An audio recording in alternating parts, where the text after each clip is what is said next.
Hi everybody, welcome back. As you could tell, we have a changed look. I did some work on getting my UI set up the way that I wanted, and I changed my outfit to be a little bit more coordinated with Zareth Var. This is a Sijic staff and outfit that's been dyed. So since he's dead and his things are a little bit more antique, I went for a slightly brighter look. We're going for blue and silver. And I'll show you how to do this in the outfit station. So over here, select outfit, outfit 1. It's either no outfit, outfit 1, or you can buy new outfits. So this is outfit 1. And then this original outfit is gold. I used the marble white to change some of the colors, but keep the blue. So if I go in and clear colors, you can see the original color showing up where I dyed them white. Some you can't dye every color, but you can dye some colors. So I can change the metal color, but I can't really change the blue, which is fine. That's kind of why I picked it. So I'll undo my changes, discard my changes, and yep, we're back to that. So you pick everything that you want. You choose your armor styles. So here, I have a lot of them unlocked. So I just filtered by Sijic, and here the items will show up. Signature items. So the signature item means I've unlocked it through a quest line. I've completely finished the Sijic quest line, so all of my characters can wear this gear. So you go through, so if I were to change it, I would pick a piece of heavy gear, equip it, and then it would change here. So, but the dyes would stay the same. So I'm going to go for a Sijic caster. And that's how you use the outfit station.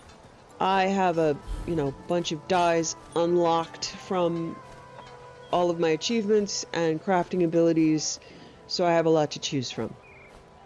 This is what they look like now. Undo changes. So this is her. This will be her outfit. Now, I also chose a blue dragon as my companion. Matches the color, close enough. I've done my crafting dailies, and I did finally get enough jute. Let's not speak of it ever again. So my crafting on this character is all unlocked. All I have to do now is raise up my gathering, raise up my crafting, and the good reason to do that is just passive deconstruction of the gear that drops will actually give you quite a bit of material and experience. So one thing I forgot to do before, I'm now level 10. So me running around and doing the jute thing and doing dailies gave me about half a level into level 10. I was right on the edge of it when we last finished.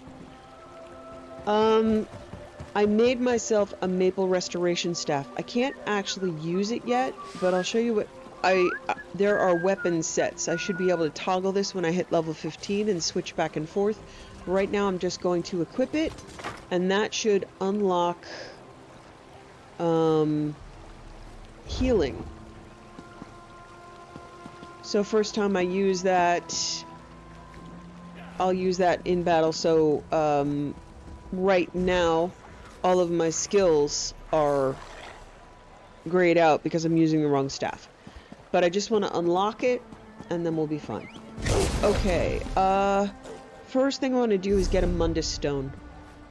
There are lots and lots and lots of ways to spec your character. I tend to go all in on one attribute.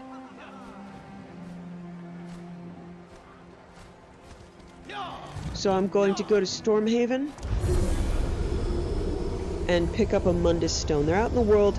With the guilds that I'm in now, I could probably go to a guild and they probably have Mundus Stones there, but I'm just going to show you where it is out in the world.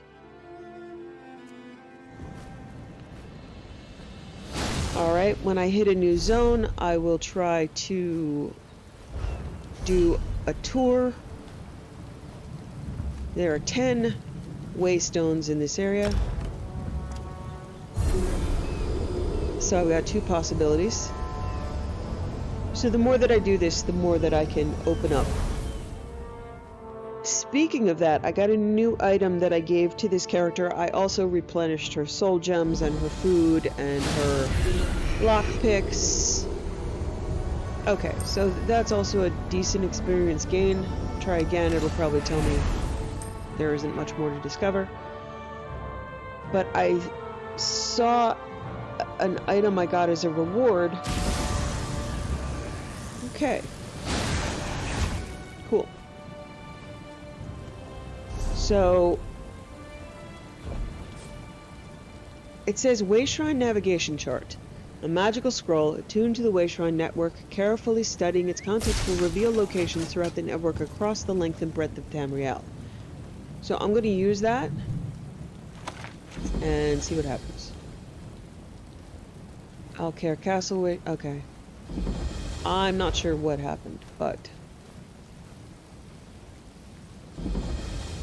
it might just give me the ones in this zone, I'm not sure.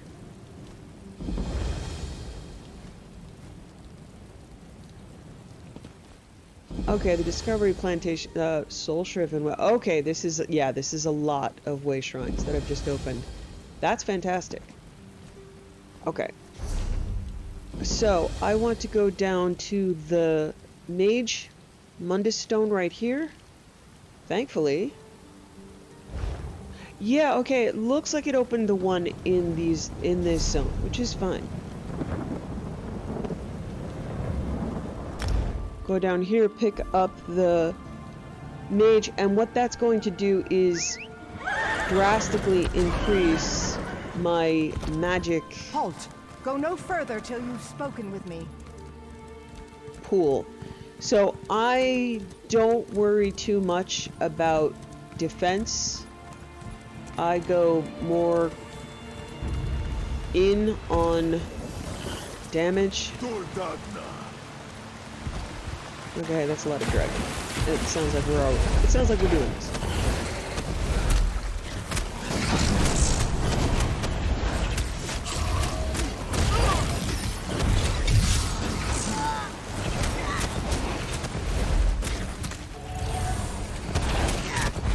So I'm not using my damage staff right now, I'm using my restoration staff. It's not going to be doing terribly much. I can use my skills. A lot of drag, like I said.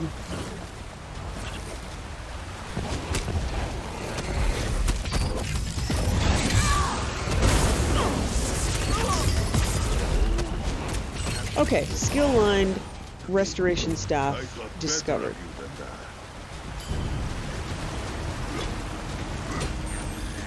So you may have seen this, the Crimson Funnel. That is a Fighter's Guild ability that I have taught to Zerathvar. He can have Mage Guild abilities. So you can do a lot with that. Alright, so I have unlocked a new spell line, weapon, restoration staff. Now I'm not really going to use it until I hit level 15, in which case I'm going to start leveling it up. But I unlocked it, and that's good. Okay. I'm going to switch back to my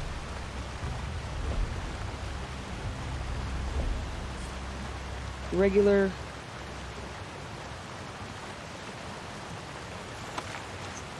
staff, the Inferno staff.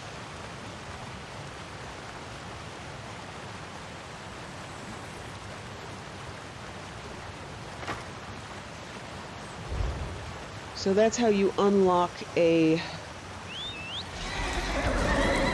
equipment line. You can't just equip something in general, you need to use it to kill something. So I could put on a two-handed... kidnapped my wife. And I'm going the wrong way. Of course I am. I blame the drag. I could put on a two-handed sword and start using it. I could put on an axe. I could put on... The more that I use things, the more that I will learn. The better I will get at them. Okay, self-driven tower. Yeah, things aren't gonna like me here.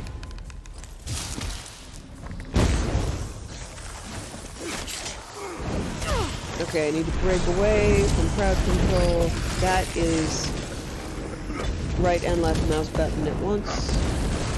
Right mouse button is block. Same thing done again quickly will interrupt. Although as a mage you can't interrupt from 20 yards away. You're gonna need to get closer. Which is why I like the interrupt in the staff line. Shave bed next time. Combat eventually becomes incredibly difficult.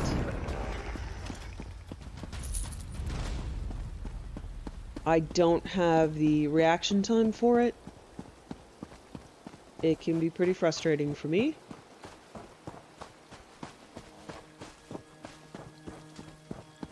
But it's definitely a challenge. Not at level 10, but if you try to do high-level raids, you have very little time in which to accomplish things. Okay, that's a delve. So... hope I don't die. Okay.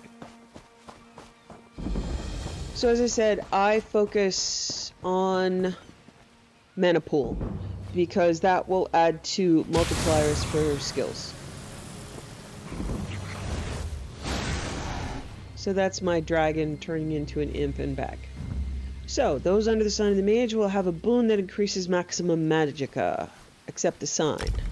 You only have one of these at a time unless you unlock an ability that lets you have two. I think it's actually a set of gear that does that.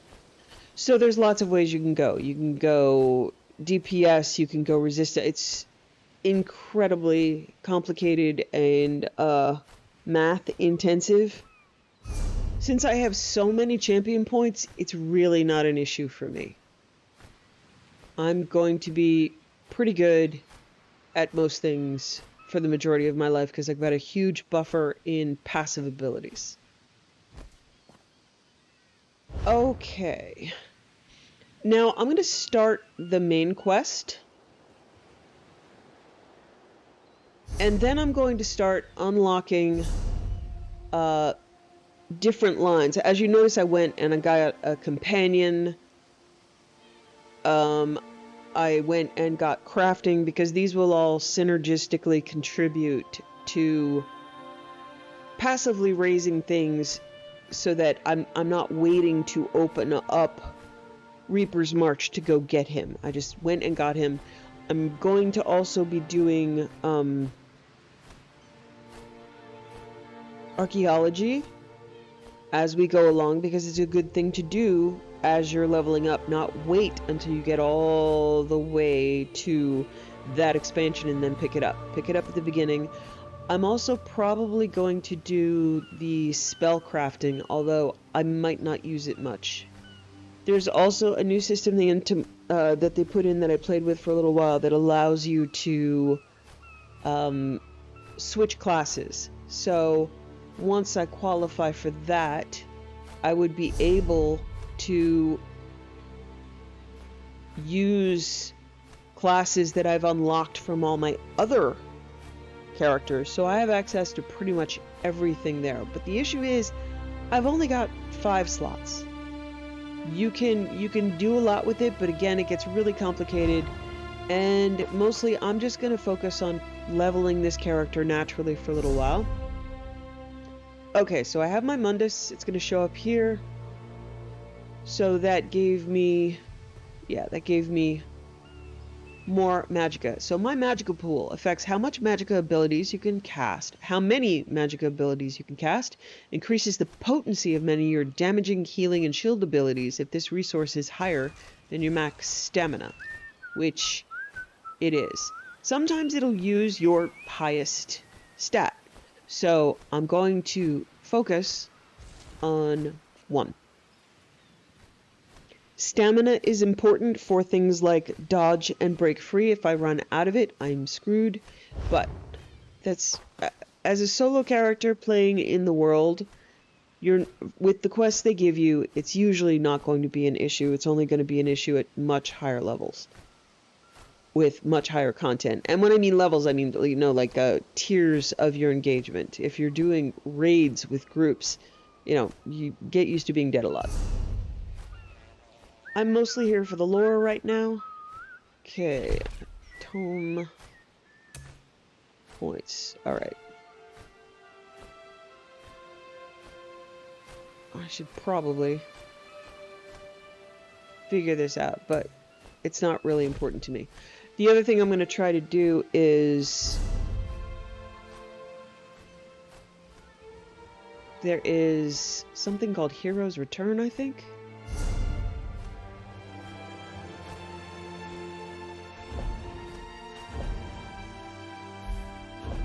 Okay. Yeah, here is Antiquities Codex. I've picked up a few things, but I'm gonna have to go pick up Antiquities. Quest. Okay, sometimes I get confused with this because this stuff is under group. Alright, I qualify for being in groups, which I'm probably not going to be doing much on camera. I'm going to be focusing on solo content and lore. I'm not going to be able to really run through a dungeon much. I'm sure you can see other people doing that. But in general, with my characters, I get into a groove where I just sign in and do dailies with everybody. It is a very good experience. Okay. So, main quest first. Let's check in on that. So much to do. Main quest. Harborage. The prophet contacted me through a magical projection. He asked me to seek out a place called the Harborage, where he's taken refuge. I should go to him and ensure that he's safe. So, showing it on the map, I am Daggerfall, so I'm Daggerfall Covenant, so it should be somewhere. Yeah, it is in Daggerfall. Okay, so I have 2 houses in Daggerfall. No, easy port.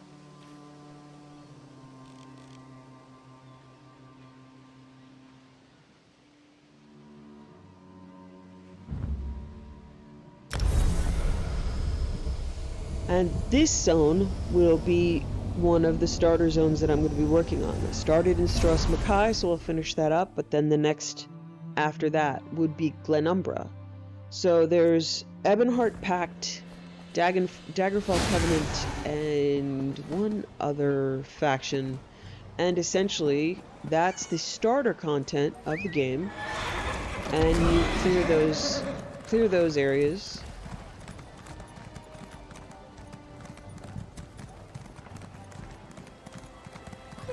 Okay. Why? Oh, because it's the main quest for this area. Hold on.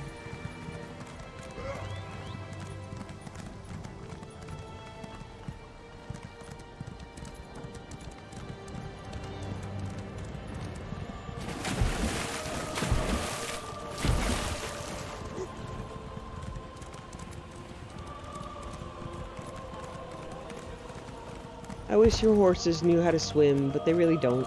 There isn't much swimming in this game, although if you get into deep water in a river... Why is it following me? Oh, giblets. Okay, that's what's happening. So let me speak to the puppy of the zone. The dog whines anxiously. What's wrong?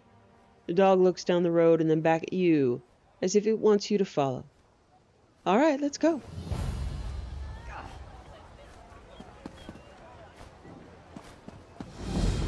Okay, so there's a puppy. Gotta follow it. Part of the rules. So Daggerfall refers to the second game in the series. There was Arena and then Daggerfall.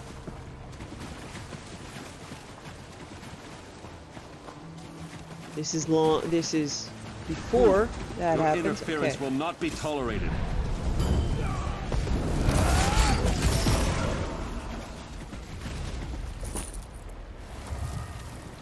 Daggerfall Market Shopping List. Grocer, 3 blood oranges. Tailor, crescent emblem cloak. Florist, black roses with thorns. So, I need to talk to the florist, talk to the grocer, and talk to the tailor. We'll get back to that. Right now, I'm just gonna go to the Hermitage. I'm trying to clear... You know, when a puppy comes and talks to you, you don't really have much of a choice. So since she is a Breton, I began in Daggerfall.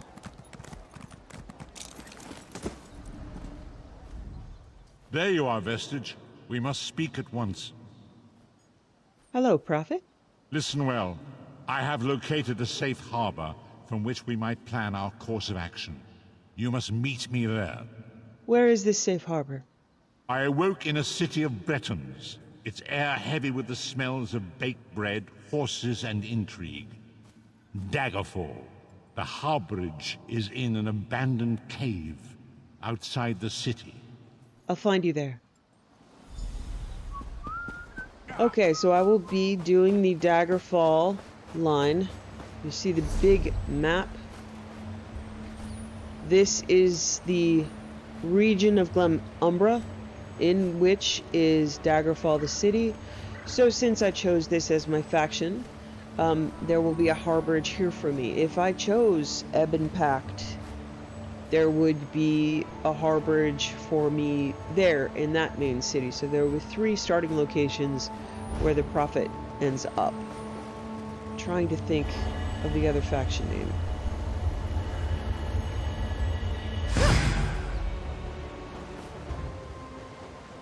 Okay, I didn't remember, but I looked it up. The 3rd faction is Aldmeri Dominion. So Daggerfall is more English, Bretons.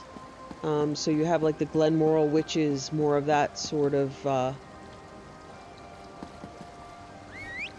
mythology. More Celtic. The Aldmeri Dominion is more Elven, High Elven. And Ebonheart Pact is going to be like Dark Elves and Nords and more like that.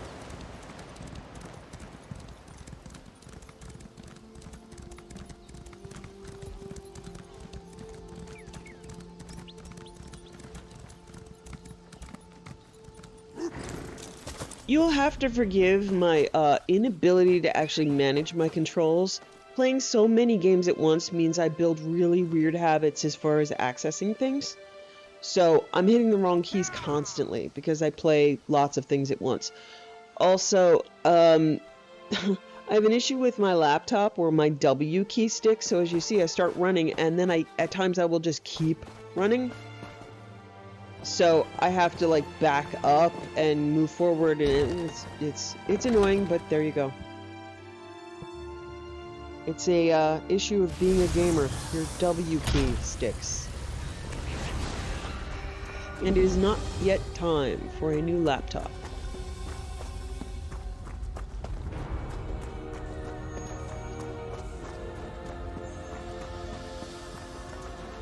I hear familiar footfalls. Come closer, Vestige.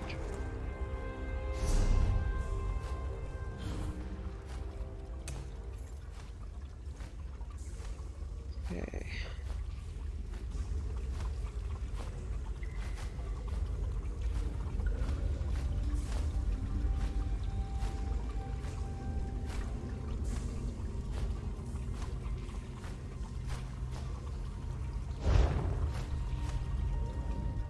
Welcome to the harborage, Vestige. This is as comfortable a home as an old dried-up husk like myself could hope for. How did you find it? Despite my blindness, nay, because of it, my other senses seem to have heightened. This place had the right smell about it. When you first appeared to me in Cold Harbor, you spoke of my destiny. Indeed, but let us not get ahead of ourselves.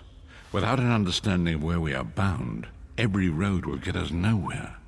Before we truly understand our destination, we must speak of the past. A history lesson? Of a sort.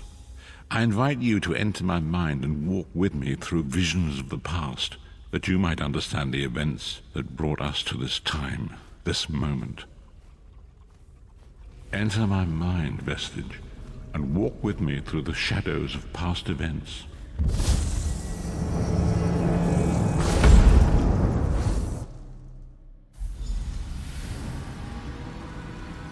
Follow me, Vestige, and learn of the events that precipitated our current crisis.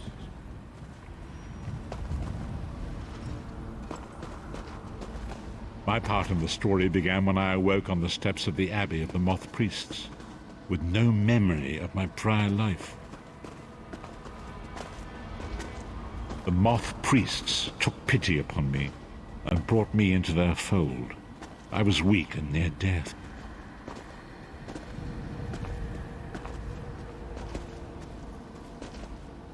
It was there I first set eyes upon the Elder Scrolls and devoted my life to their study.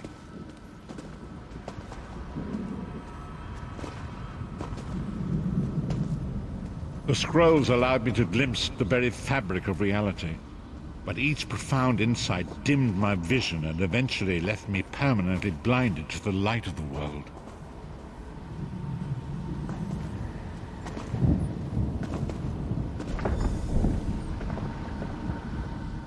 The prophecies of the Elder Scrolls are a fluid, living thing. They are not fixed.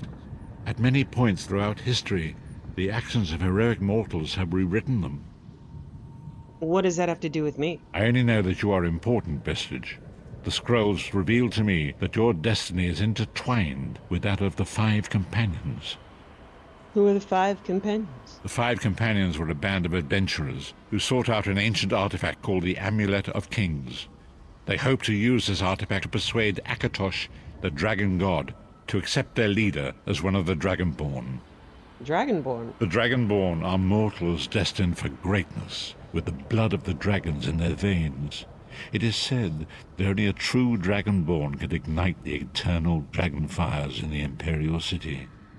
Who was this leader? Baron Aquilarius, the son of a Colobian duke, who led a rebellion against the Emperor Leovic and took the crown himself.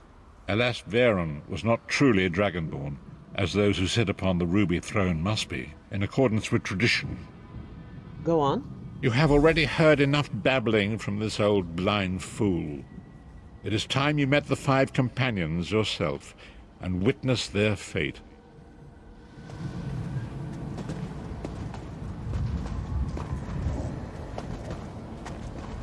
The first companion, Lyris Titanborn, daughter of giants, was the mightiest warrior in the service of the Emperor. Next, Abner Tharn, a powerful sorcerer and Grand Chancellor to the Imperial Elder Council. The Red Guard Swordmaster, Sai Sahan, leader of the Imperial Dragon Guard. The Imperial Emperor, Varen Aquilarius, who attempted to light the dragon fires and failed. And finally, Manamarco, the traitor, the king of worms, a powerful necromancer, and your executioner. Point here. Alfred Molina does the voice of Abner Tharn, who's back there. Now, Manamarco, I don't know the voice actor. Sai Sahan, I don't know the voice actor. Lyris Titanborn, again, is Jennifer Hale. And I won't mention the Emperor for now for spoiler reasons. But Alfred Molina as Abner Tharn is amazing. These were the Five Companions who set out from the Imperial City on an epic quest to recover the lost Amulet of Kings. How could the Amulet of Kings turn Varen into one of the Dragonborn? Manamarco convinced Varen that the amulet could be used to perform a ritual that would rekindle the dragon fires. He claimed this would please Akatosh and entice him to adopt Varen as one of the Dragonborn. Why did Varen want to be Dragonborn? By tradition, only the Dragonborn can lay claim to the Ruby Throne and rule as the one true Emperor by divine right. Varen conquered Cyrodiil and took the throne, but unless he became Dragonborn, he feared he'd always be thought of as a pretender. Tell me about the other companions. Each of the 5 companions were chosen for their skill and courage, and each was given a special role to perform in the party. Who would you like to know more about? Tell me about Lyris Titanborn. You've already met Lyris. She's a Nord warrior from the frozen lands of Skyrim to the north, and it is said that her family lineage contains the blood of giants. Varen chose her for her strength and her loyalty to be his personal bodyguard. Tell me about Sai Sahan. Sai Sahan came from a long line of Redguard swordmaster nobles. He was the leader of the Dragon Guard, the security detail of Varen and the Elder Council. While Lyris was Varen's bodyguard, Sai was charged with protecting the entire group. Tell me about Abner Tharn. The Tharns are one of the most influential families in Cyrodiil. Abner, their patriarch, is the leader of the Elder Council, a powerful battle mage and a shrewd politician. With his council, Varen was able to seize the Imperial throne years before. I've heard enough about these 3. What about Manimarco? Manimarco, the traitor, the great enemy, the most powerful necromancer this world has ever known. His worm cult infiltrates and corrupts every corner of Tamriel. It was he who convinced Varen to perform the ritual you are about to witness. What happened when they performed the ritual? Disaster, war, and pestilence. A world brought to its knees. Now watch and see how one man's arrogance brought about the greatest threat our world has ever known.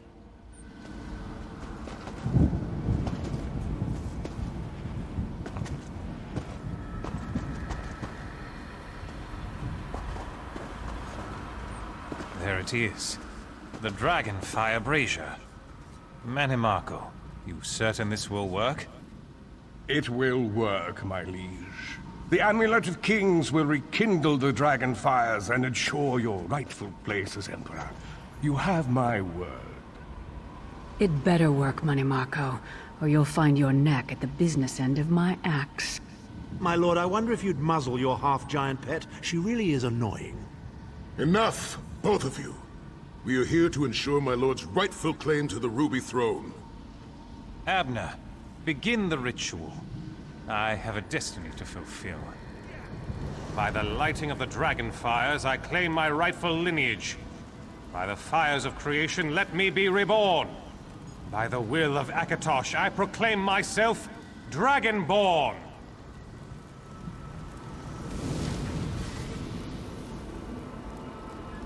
Varen Aquilarius, you are no heir to Alessia.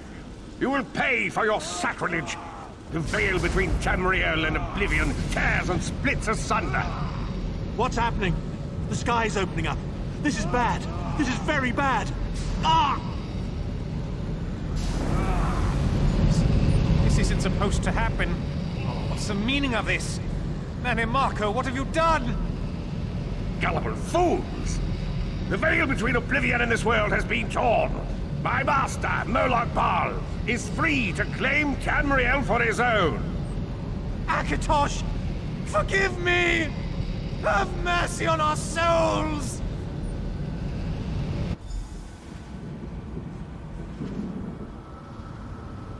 Okay, so there's a lot of lore about the dragon blood and Dragonborn, but it's all tied to Akatosh, who gave some of his blood in order to free humans from the oppression as slaves of the elves. So when he says there, you are no heir of Alessia. Alessia was the woman who essentially forced a slave rebellion and overthrew Ayleid and other elven masters and became a free nation. So Akatosh made a pact with Alessia, created the Amulet of Kings, which is his blood in the amulet. So even in Skyrim, no one's really sure what creates a Dragonborn. When they say blood of the Dragonborn, it doesn't mean genetics or parentage. It means the blood of Akatosh, who can choose a Dragonborn and bless a Dragonborn.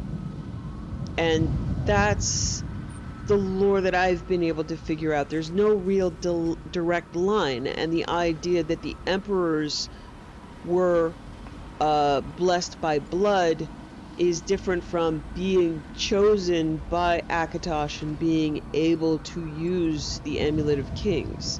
So Manimarco gave him a corrupted and fraudulent way to do that, and that's the result, because it's actually a spell cast to defy Akatosh and honor Molag Bal. The ritual tore the veil between Nairn and oblivion, allowing Manimarco to begin stealing the souls his master needed to power the dark anchors and initiate the plane meld. What went wrong? Akatosh gave Alessia the Amulet of Kings as a symbol of his covenant with Nairn. So long as the amulet remained in the care of Alessia's heirs and the dragon fires remained lit, Tamriel would be protected from the Daedra. What happened next? Manimarco tricked Varen into breaking the covenant, and the veil between Oblivion and Nairn was torn. The Elder Scrolls named this event the Soul Burst. It gave Molag Bal the opportunity to disconnect the souls of Nairn from their hosts. What happened to the other companions? Varen was lost. In the chaos of the moment, Sai Sahan took the Amulet of Kings and fled. Leris was captured by Manimarco and delivered to Cold Harbor, the realm of Molag Bal. What about Abner Tharn and Manimarco? Tharn remains Chancellor of the Elder Council, and his daughter Clibio rules as Empress Regent. But the true power remains in the hands of Manimarco and his worm cult. How did you end up in Cold Harbor? When I discovered the truth about the 5 companions, I made subtle inquiries, but apparently not subtle enough. Manimarco got word of my interests and abducted me. He took me to Cold Harbor, where I remained a prisoner until you freed me. They saw you as a threat? The truth is always a threat to evil men. Manimarco feared I would reveal his treachery, and if knowledge of Nairn's vulnerability were to become known, it could threaten his master's schemes. Molag Bal does not favor loose ends. Walk with me. Long ago it was written, so long as the Amulet of Kings was borne by Alessia's heirs, Tamriel would be protected from the forces of oblivion. But the Soul Burst tore the veil between worlds and gave Molag Bal the opportunity he desired. Molag Bal's dark anchors pierce the torn veil and seek to draw Nairn into the depths of Cold Harbor. These terrible engines of destruction have been appearing all throughout Tamriel.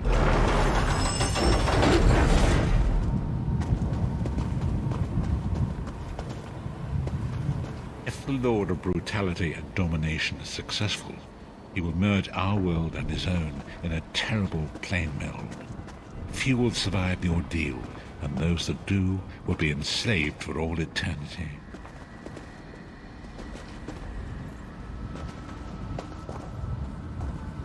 So you saw us fight at one of those already.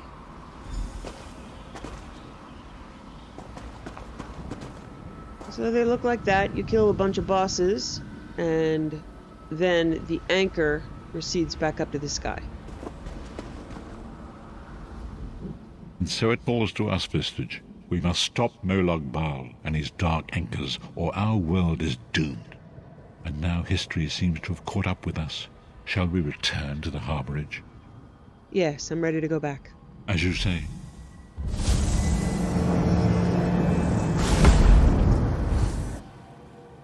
So the wording is Alessia's heirs, but it may not be blood. It may be, just what Akatosh chooses as an heir. A physical heir, a philosophical heir, but essentially, if you'll notice, when he took power and became the emperor, the plane mail didn't start then. It wasn't broken when a new emperor overthrew the other rulers. It was broken when the ritual was corrupted. And so it begins. The remainder of the story has yet to be written. It is your story now. You've given me a lot to think about. And there is so much to do. But know this, you will not walk this path alone. So what's our next move? We must grow in strength and in numbers. You will need more than the company of an old blind man to alter the course of history. We must assemble our own group of companions. The first you have already met. Lyris Titanborn? Lyris sacrificed her own freedom to allow us to escape. She remains a prisoner in Cold Harbor. I must determine her precise location if we are to mount a rescue. That will take time. What should I do in the meantime? Minimarco's agents leave a web of lies and deceit. They pit the races of Tamriel against one another and divert their attention from the real threat. Seek out these agents, wherever they can be found, and expose their lies. I'll do what I can. Forgive me. Bringing you into my mind seems to have taken quite a toll on me. I must rest. I will contact you when the time is right. Until then, walk in the light, Bistich.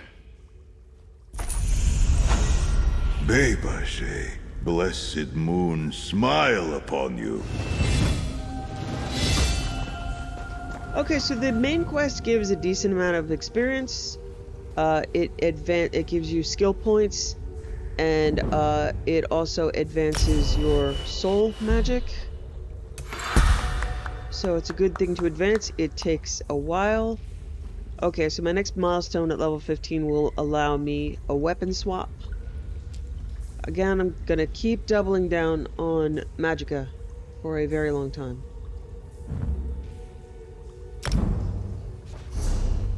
Okay, so now I have 3 skill points. I am going to put 1 point into Restoration Staff. It's very good, useful in emergencies. So as you notice, the first 4 ranks go quickly, the second 4 ranks go slowly, so it'll be a little while on those.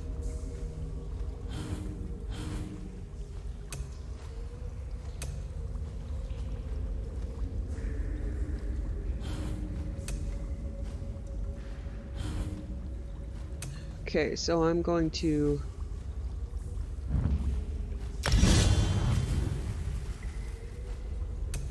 put points, make sure everything has a keen eye, which makes it easier for me to find things in the world. The resources will glow. Okay, quick introductory quest. I'm going to go pick up archaeology.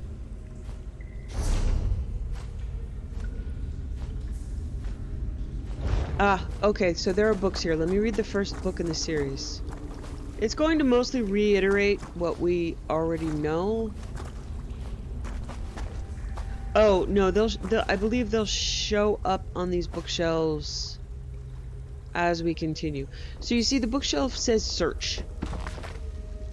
And sometimes a book will pop up. So, I believe it's random. We'll read these as we go along. Netches, netches all around, by Anonymous. Netches, netches all around, they're born up high and never come down. Netches, netches all around, bulls and betties, some blue, some brown. Netches, netches all around, their tentacles hang like a dressing gown. Netches, netches all around, they sneak up on you without a sound. Netches, netches all around, you cannot hide, you will be found. Okay, so I believe you can only search a bookshelf once. You'll see what books are there. I'm not going to take the Man Soul Gem.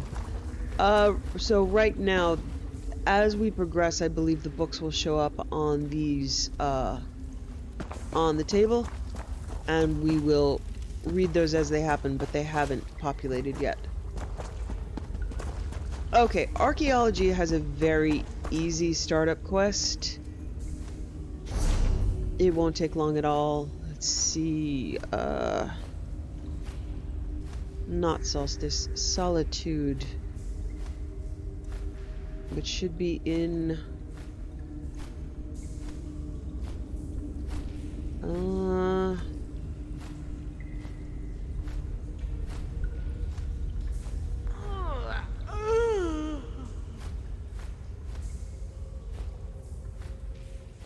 Okay, I'm just, let's see. Westfield, maybe? No. Okay. I forget the over...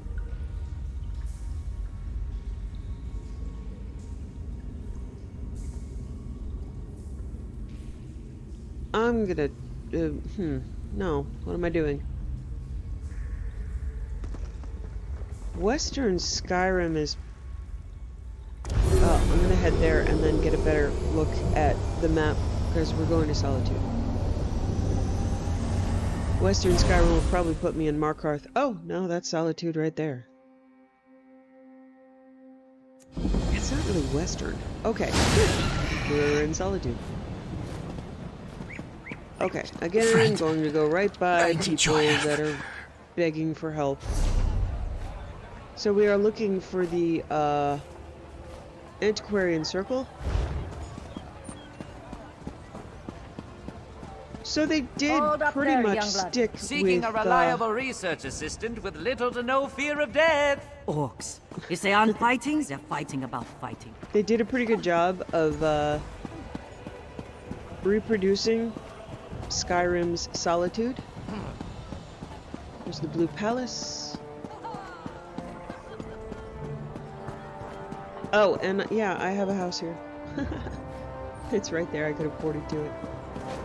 I have forgotten how many houses I have. Okay.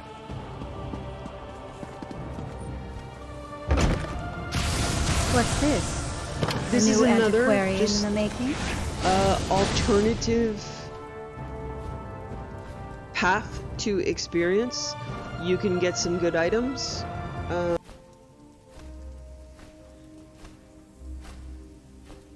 So you come and speak to Verita Numida? So, what brings a sturdy hero like you to the Gwylem Annex?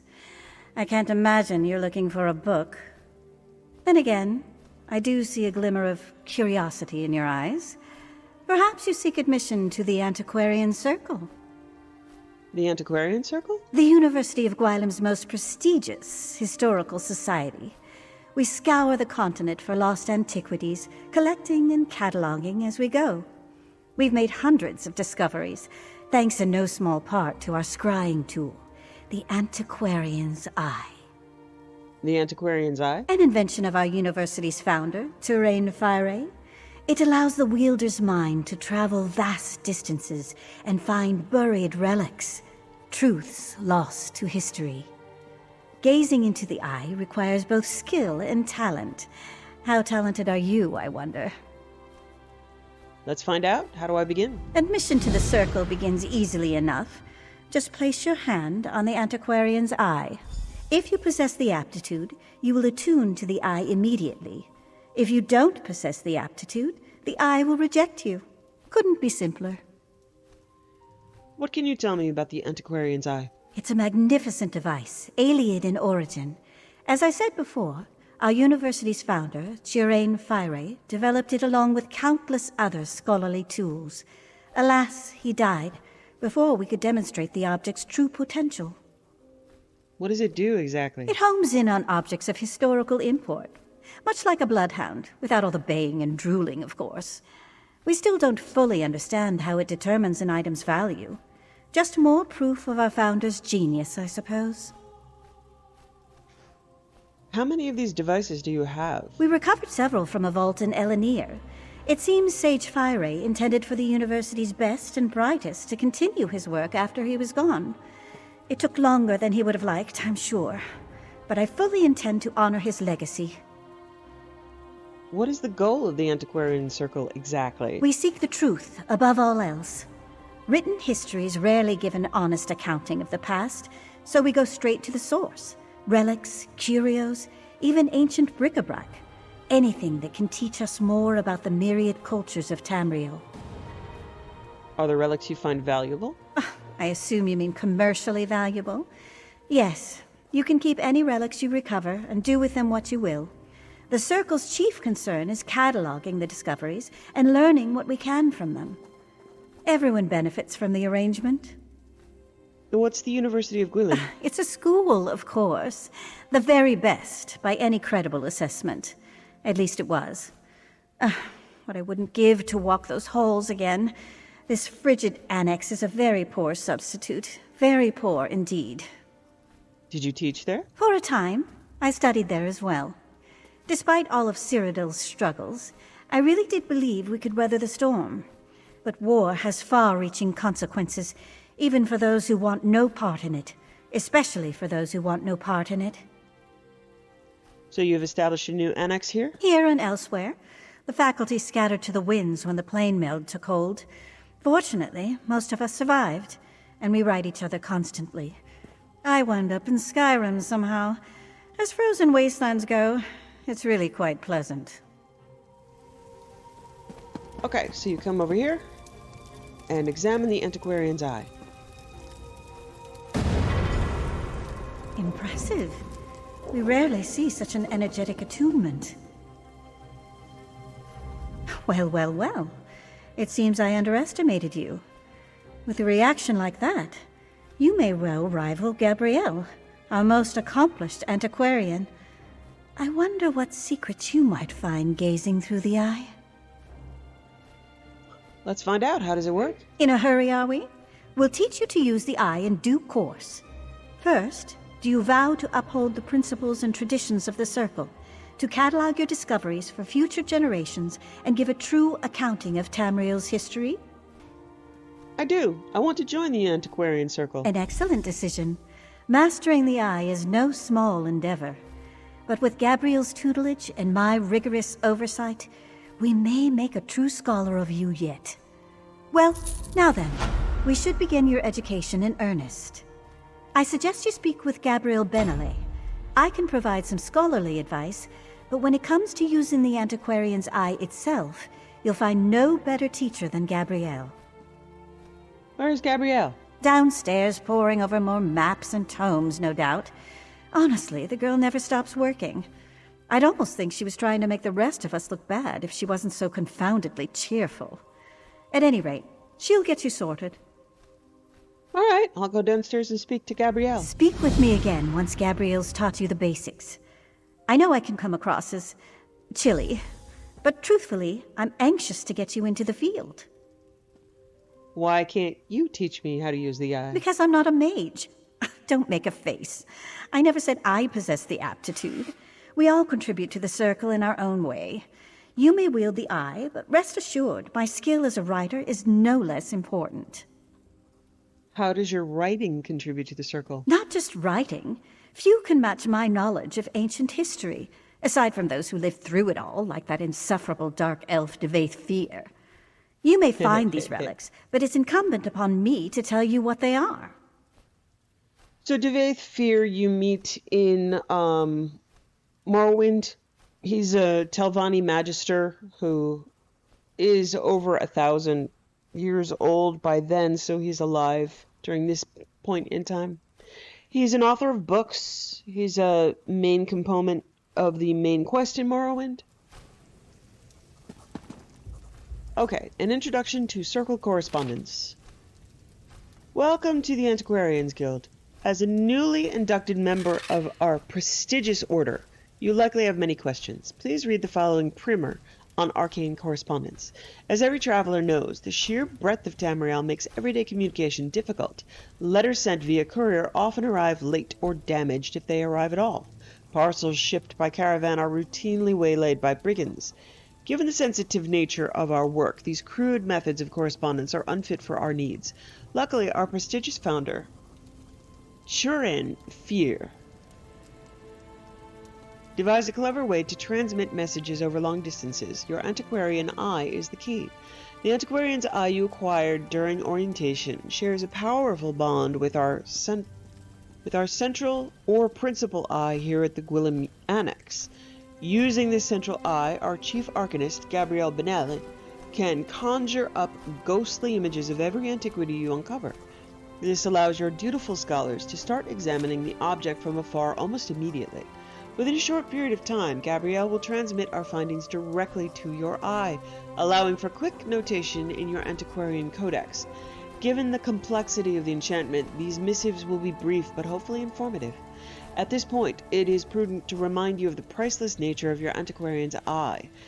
Even after months of careful study, we've only scratched the surface of its capabilities, so please exercise caution when using it. If you have any additional questions, please contact Gabriel Benelli. Good hunting. Verita Numida.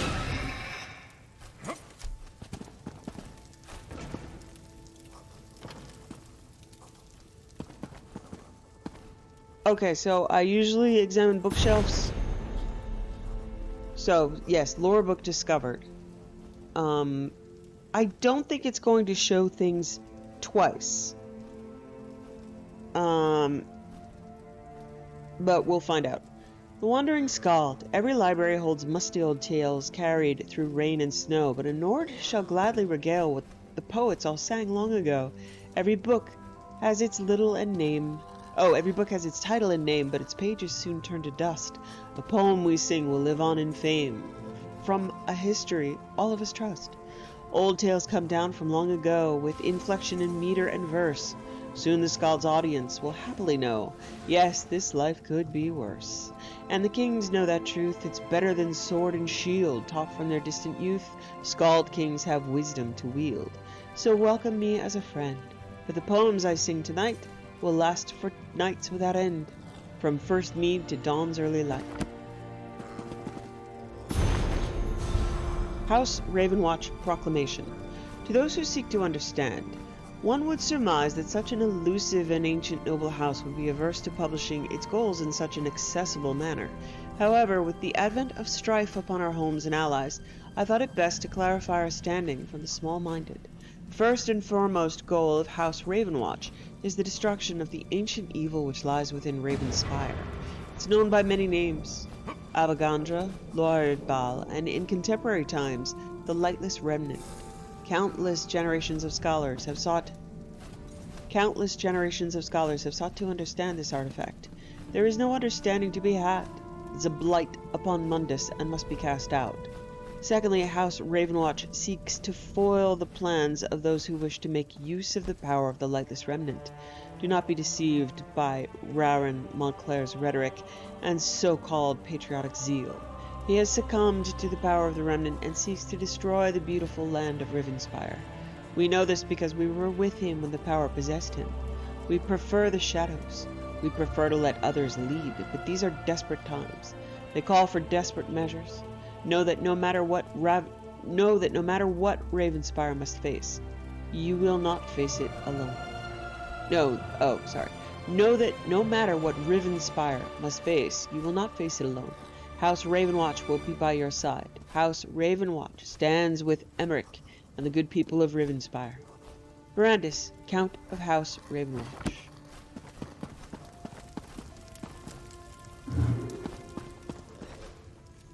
So those will not show up as physical books, but it will randomly give me a lore book sometimes. And then if I see that lore book out in the real world, it won't be glowing because I've already read it. I believe that's how it works. Okay, Gabrielle. Ah, you must be the Antiquarian Circle's most recent addition, eh? Greetings. Sorry for the mess. I'll tidy up down here, eventually. But I digress. Verita wants me to teach you to use the Antiquarian's eye, yes? Yes, Verita said you can use it better than anyone. Wow, really? That's uncharacteristically gracious of her. Huh. Well, anyway, let's get started. It all begins with concentration. The eye wants to show you what you seek. So, clear your thoughts, and conjure up a picture of the relic in your mind. So I need to have a relic in mind? Then what? So this, I have aphantasia, which means I cannot visualize, so I would not be able to do this. But thankfully, this is magic, and not me. The exciting part. Gaze into the eye and focus on the facets in the glass. Take a breath and try to unify the symbols into a single pattern. Eventually, you'll stop looking at the lens and start looking through it. Why don't we just give it a try? Fair enough. I'll try using the Antiquarian's eye. Okay, so...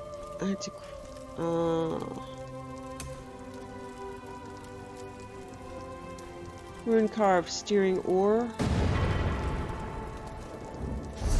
Show on the map. It would be there. Okay. Okay, so you see it shows up in a white circle. Describe for antiquities, press J. All active leads. Okay.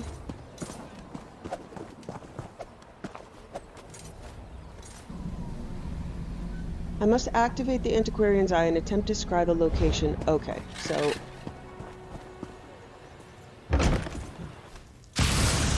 this...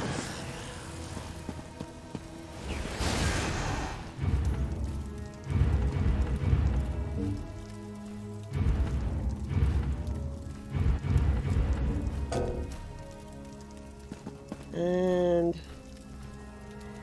open the journal and navigate to Antiquities. All active leads. See, I've got a bunch of active leads because of my other character. So, Gabrielle's Bottle of Proving is what I'm looking for. Scry, E. There we go. Well done. Now fix your eyes on the center and the corners of the lens. Then turn your focus inward toward the facets in the glass. Concentrate, and the facets should merge. Unifying the lens into a single pattern will perfectly attune the eye. But you only need to reach the foci to gain a rough idea of the object's location. If you lose your focus, just try again. Okay, so essentially you are doing pattern matching. So I can see from here in 3 steps, I can be up here. 1, and then 2, and then 3. So I will choose this, and choose this, and choose this, and that will open up that slot.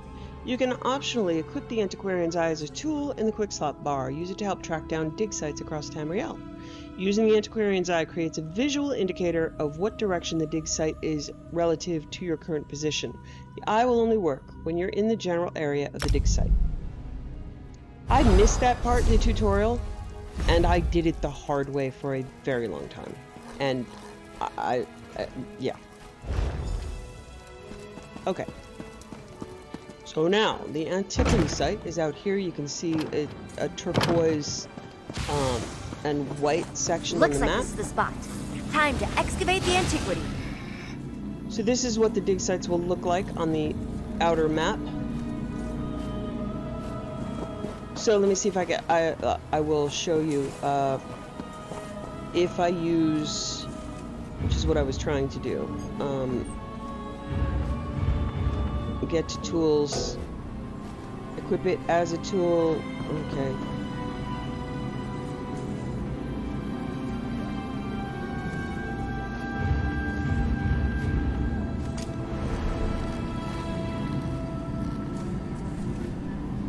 See that little arrow there? It would point me. I'm standing there, so it would point me in the direction. That's the visual indicator. It'll disappear in a little bit, but it'll show me a direction to go in, and then once I hit someplace further away. But I didn't do that for a while, and I'm, you know, yeah. I think that's one of the points where I rage quit, like, years ago. I have a lot of rage quit points on this game. Well, it's mostly I get sick of grinding dailies. Remember to move cautiously. Use the right tool for the right level of excavation, and don't rush yourself. Even careful digging can result in an unsteady dig site, so be mindful of its stability. Okay, so when I use R, let's see, W, hand brush, removes 1 layer of soil or rock. R indicates how... Okay, so that's what I do. I remember. So I use R to locate. I think there's red and orange, yellow and green. Orange means far away. Yellow means closer. So I'm going to look around the yellow spots.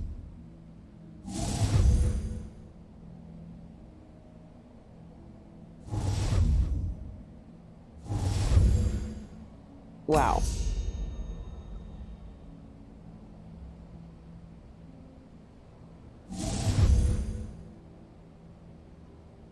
And I'm out of those. Okay. W. Alright. There it is. Yeah, I'm uncovering the artifact. Gabrielle's bottle of proving uncovered. So I have got a little bit more time to see if I can find anything. There we go. A little baby something. And a wooden horse and cart. A minor treasure. Okay. There you have it. You're a proper antiquarian now. Seems you have quite a knack for it, too. Just keep practicing with the antiquarian's eye and master those digging techniques. I'm confident you'll be recovering priceless relics in no time. What should I do next? I'd report back to Verida and let her know you successfully extracted your first antiquity. Don't expect too much in the way of praise, but trust me, she'll be ecstatic. Once you've checked in, start looking for relics. No time like the present, eh? Could you remind me how the antiquarian's eye works? Of course. We use the antiquarian's eye to scry for antiquities hidden all over Tamriel. Anytime you want to search for one of these treasures, just open your antiquities codex and select the object you'd like to find. And once I select an antiquity to search for? Then the fun begins. You'll notice symbols swimming in the facets of the eye's lens. Concentrate, and try to merge as many of the symbols as possible. If you reach the eye's foci, you'll get a glimpse of the antiquity's possible resting places. There can be more than one location? Indeed. If you achieve perfect focus, you might narrow it down to a single dig site. If you don't reach all of the eye's foci, you'll wind up with several possible locations. Luckily, you can always try again. It's all a matter of practice. Thanks. Okay. So, that's just a side thing. It can... I mean, it's part of the reason why I did a ton of it is I was trying to get some of the tribute items that way, and I did. Welcome back, Antiquarian. I trust your time with Gabrielle was illuminating. Yes, she taught me how to use the antiquarian's tools. Excellent. I had a good feeling about you, and as usual, I was right. From now on, consider yourself free to pursue any antiquities that interest you. We will catalog your findings for study, and together we will uncover the mysteries of this world. You have a great deal of work to do, Antiquarian. Wouldn't you agree? We're all quite busy, truth be told, but I suppose I can make more time for our most promising initiates. Is there something I can help you with? How should I decide what antiquities to pursue? That is entirely up to you. What cultures spark your curiosity? What region of Tamriel do you yearn to visit? Or, if it's simple wealth you're after, what item might fetch a prize on the second-hand market? The choice is yours. How can I find something truly magnificent? Well, your Antiquities Codex contains only those antiquities we're currently aware of. If you want to make a unique discovery of your own, you'll need to find a lead. Something that gives you a place to start. Where can I find leads? Practically anywhere, believe it or not. Tucked away in chests, in the pockets of bandits, stashed in musty ruins. Just explore Tamriel as any adventurer would, and you're bound to find some. So, when I go to antiquities...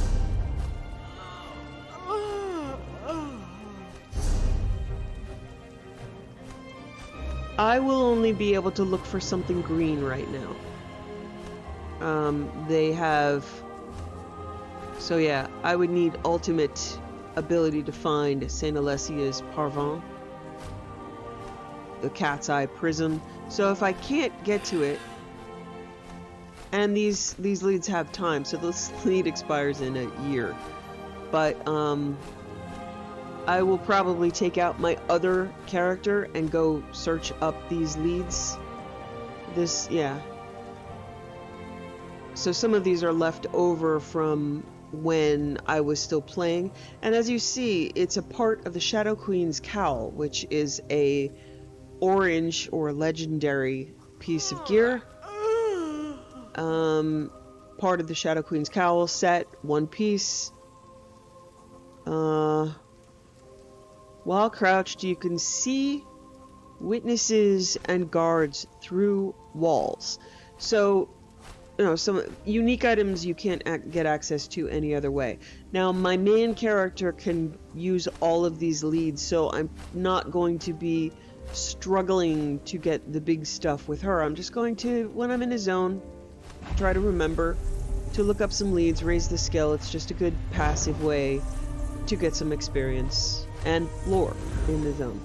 And then at the end of the day, I'll probably use my main character to go mop up any legendary leads that she can actually use effectively. It will take a really long time and a lot of focused attention to get this character up to mastery. And since I already have another character that has that mastery, you'll just see the basics. And that's going to be about it. Okay. So... quests. Tales of Tribute. Let me go do another card game. Win the Tribute tournament match in Shornhelm, which is the capital of Rivenspire, which is in Glenumbra.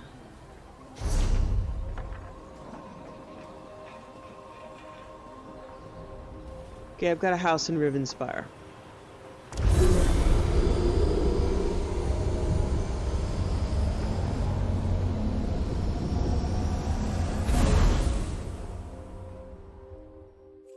And I'm going to try to remember to keep experience scrolls up and food up.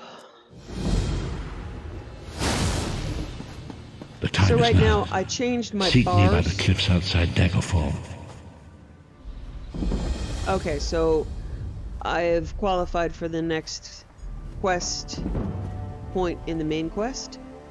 So,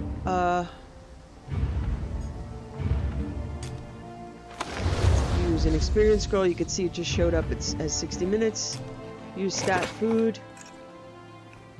That'll last for 2 hours. And then I'll put up my potion in case I need to use it in battle. And as you see, I've got like 300 of them. It's going to be fun.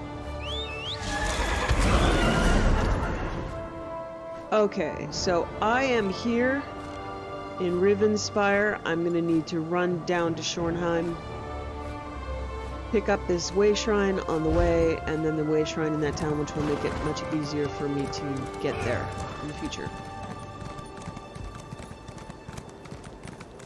So this will be the second opponent. Too old, my tusk. I'll show him too old. Out of 3.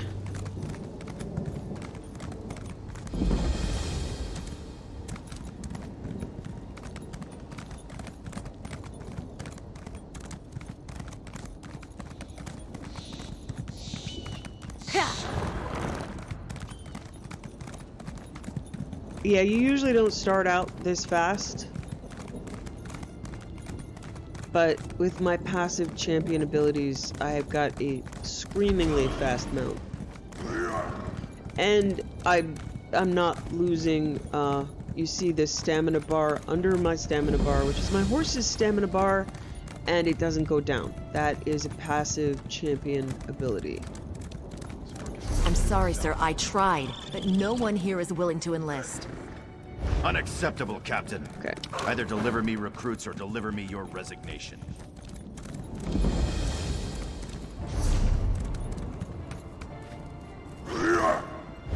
Hey.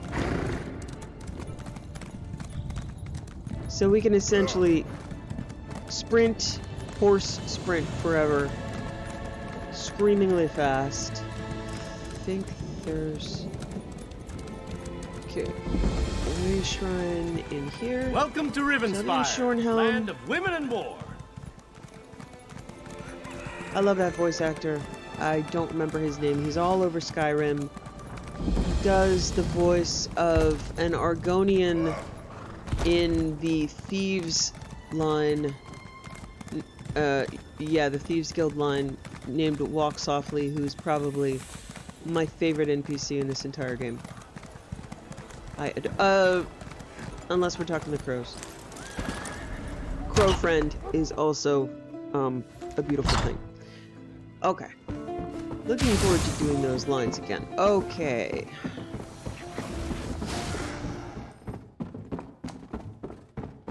Alright, here is my Tales of Tribute. So you managed to beat my associate. Well, the winning ends here, Beefwit. The Wayrest chapter cannot be defeated.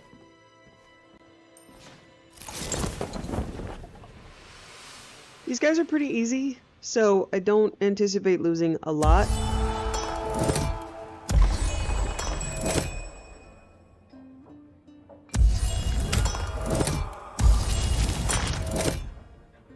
But it can happen because you can get terrible cards. I mean, this is about 60% luck and 40% skill.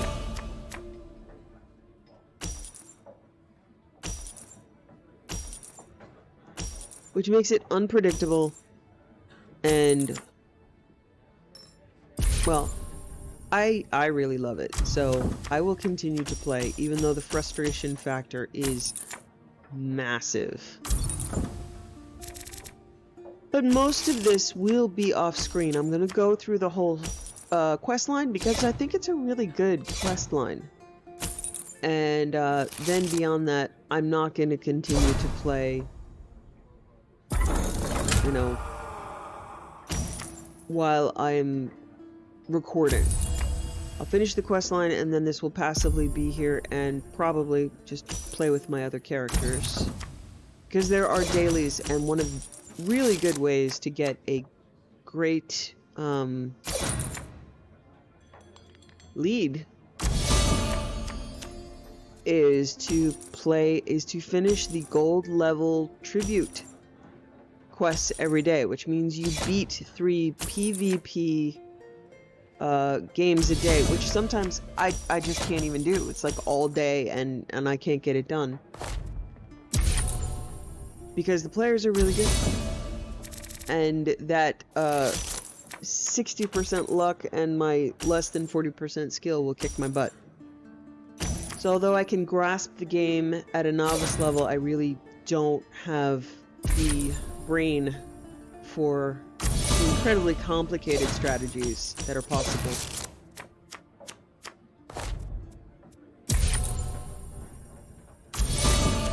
And that's the thing, we have the same cards, and I keep getting my butt kicked. So there is a quest line. I will try to remember to show you when the card game is over. I showed you that I had, okay, once again, destroy a card. It's a tribute card, contract agent. Contract agent means that once it's gone, it's off the playing field. So I buy them, and then I sacrifice them. That is one of the main strategies for my Red Eagle deck combined with Grandmaster Flalu. Red Eagle gives a bunch of destroy capabilities, and Flalu is the one that you can use to destroy a card.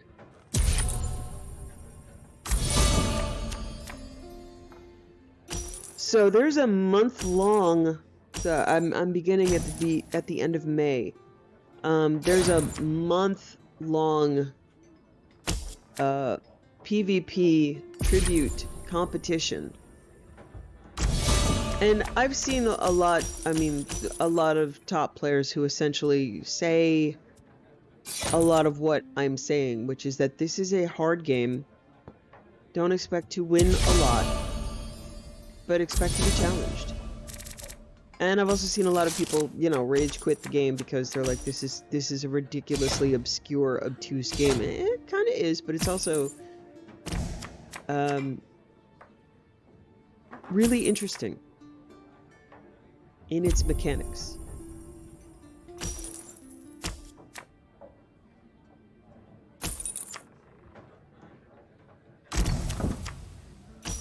Okay, probably gonna win this turn. Buy a card, sacrifice a card, and I'm at 43. So these novice characters are limited in which decks they can use. They can really only use the beginner decks. I could use my more advanced decks if I want, but I like the mechanics of Red Eagle, Flalu, and St. Pelham.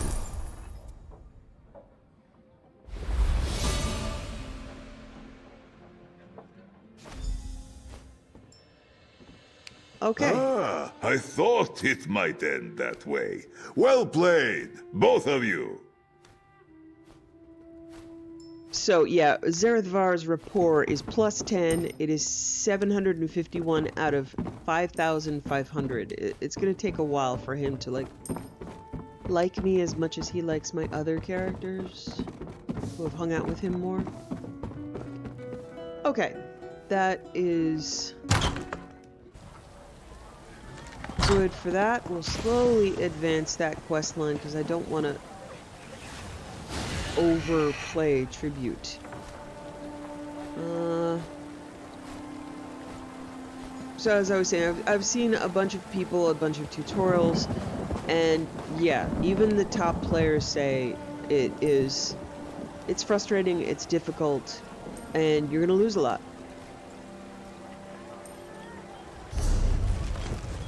Okay, Tales of Tribute, main quest.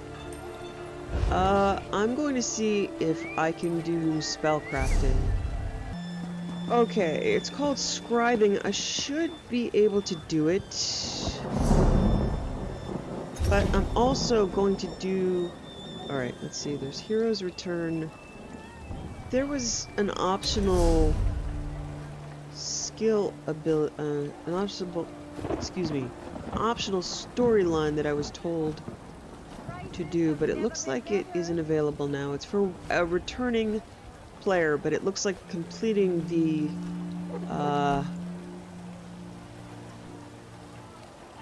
tutorial covered it. Alright, I will show you how a dungeon finder works. A level 10 dungeon, I'm probably only going to have access to 1 or 2. I'm going to know them by heart. And they're probably just going to be blitzed through too fast to even notice. I'll join a queue. It's actually a huge amount of experience. Probably level up and level up my skills a lot. Nowadays, mostly high-level tanks queue for low-level dungeons and just scream through them. And I will have trouble just keeping up. Okay, here's a Skyshark.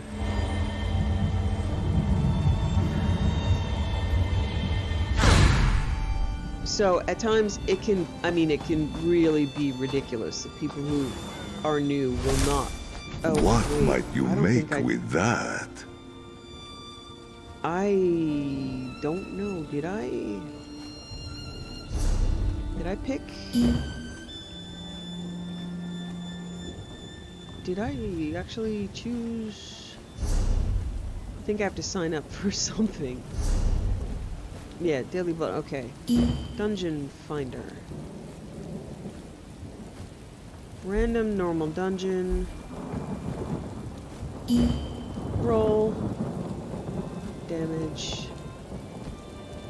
Ah, okay. That should tell me I'm in a queue. Yeah, dungeon fire queued. Alright. So in the meantime, I'm gonna go back to Stros M'kai.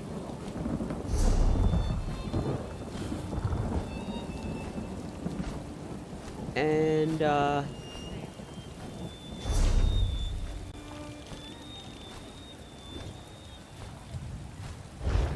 not way rest. What do you want?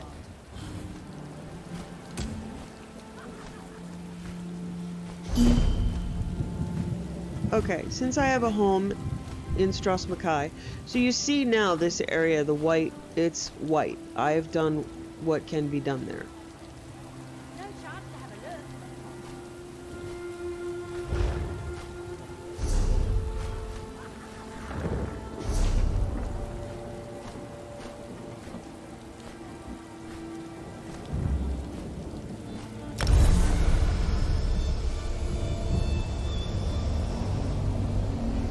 So when you're queued for a dungeon, one way or the other, whether you're doing PvP for tribute or doing actual PvP or doing a group, you can't really do...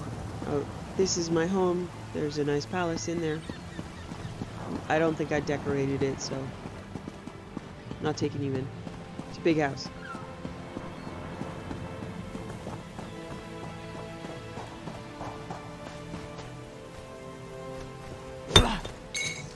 Georgette, useful not only for its luster. Okay.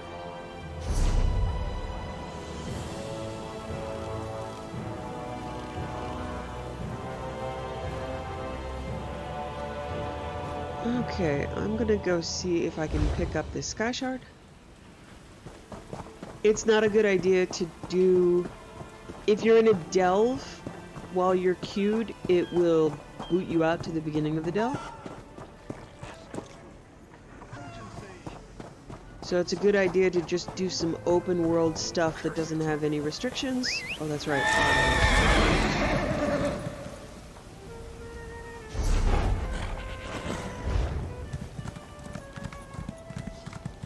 Let's go pick up the sky shard. Now, I could buy access to sky shards in the Crown store. They don't just give them away, but if you have other characters that have unlocked them, I could buy all of them. I have already... I mean, I've unlocked a lot of sky shards, but... so I'll show you. If you go to the Crown store... upgrades...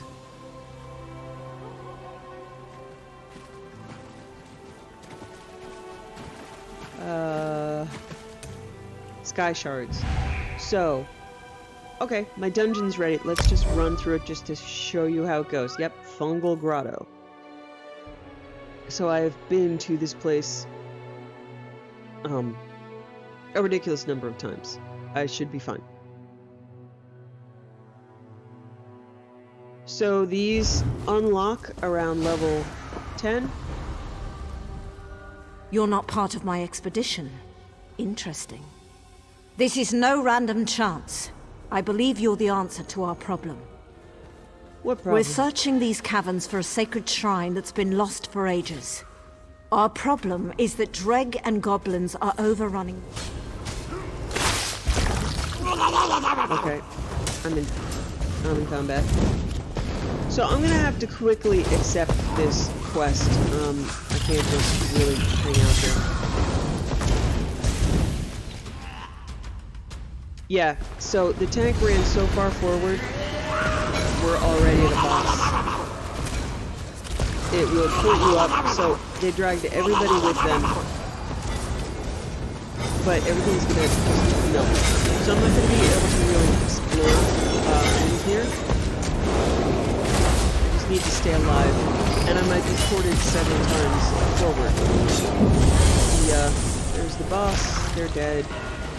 I wasn't even really able to pick up the quest. I didn't do it fast enough. They dragged everything forward here. And I'm gonna have to keep my eye on the tank.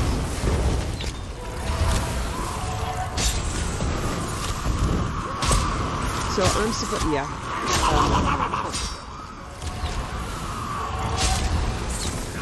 My boss, the boss is already very far forward. So I just need to run.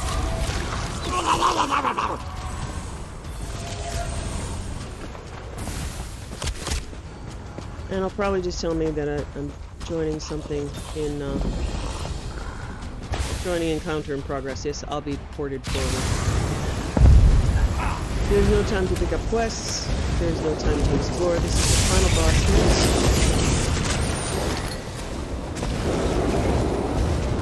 The tank just ran straight through.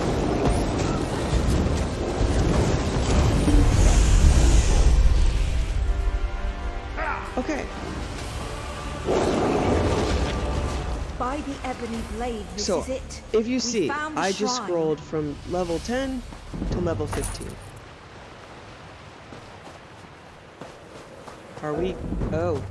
Are we doing more? Okay. So... Many paths await us. I'm going to be removed from this... Yeah, I'm going to be removed from this dungeon. So I wasn't able to do the starter quest, but I did get 5 levels. So, good news, bad news. Bad for roleplay, great for experience. People just grind these dailies and get those kind of bonuses. Yeah, I'm just going to leave now. Next time I go in, I'll have to, like, rapidly grab the quest, but sometimes you have to go, look, I've never been here before. I will stay close to you, Tamid. I do not wish to lose my way. I got 4 levels.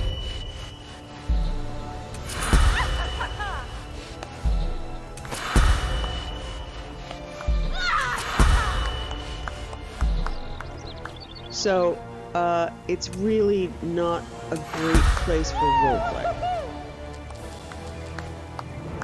It happens so fast. What was that, a minute and a half? I nearly died. I mean, I can't imagine being a newbie going in there and trying to figure out what the hell just happened.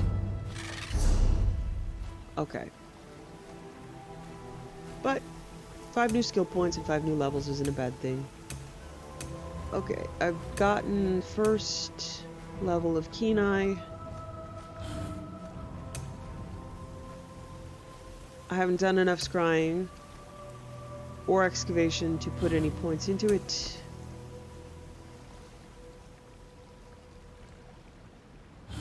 I'm probably going to put some stuff into my racials. Gift of Magnus is going to add more magicka. Always want that. Spell Attunement increases spell resistance. Can always use that. So let's see. No, things are still going to level up a bit slowly. I already bought the first. Alright, we're good. So now I can put a healing staff on my back bar. And to be fair, I'm not going to use it a lot. Alright, I'm going to go for more gifts of Magnus, giving me more base mana, and then I'm going to add some stuff to crafting.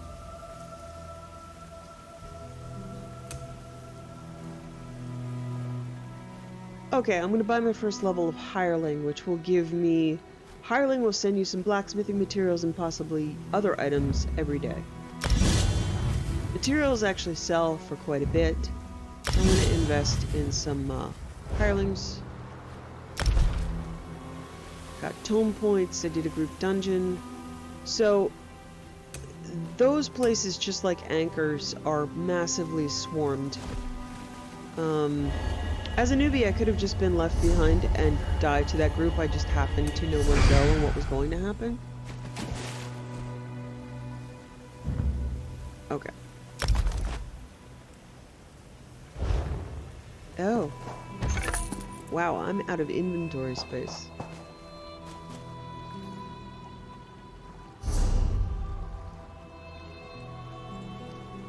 Alright, I'm going to need to go sell some stuff. Oh, wait a minute. I have a merchant that I can summon.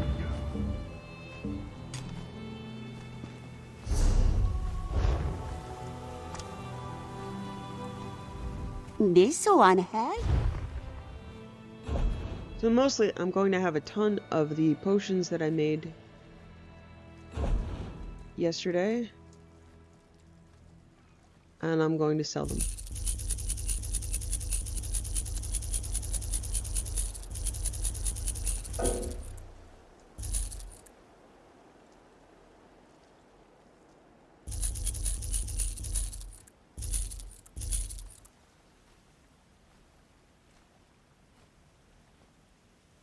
Okay, that should be enough for now.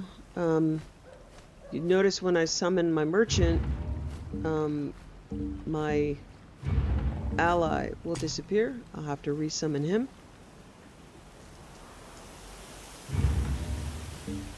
It's a little clunky.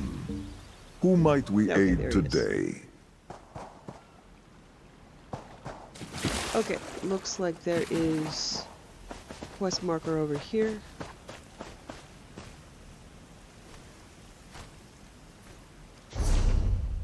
What? Oh no. Nothing. Okay. A blessed bounty for potion making.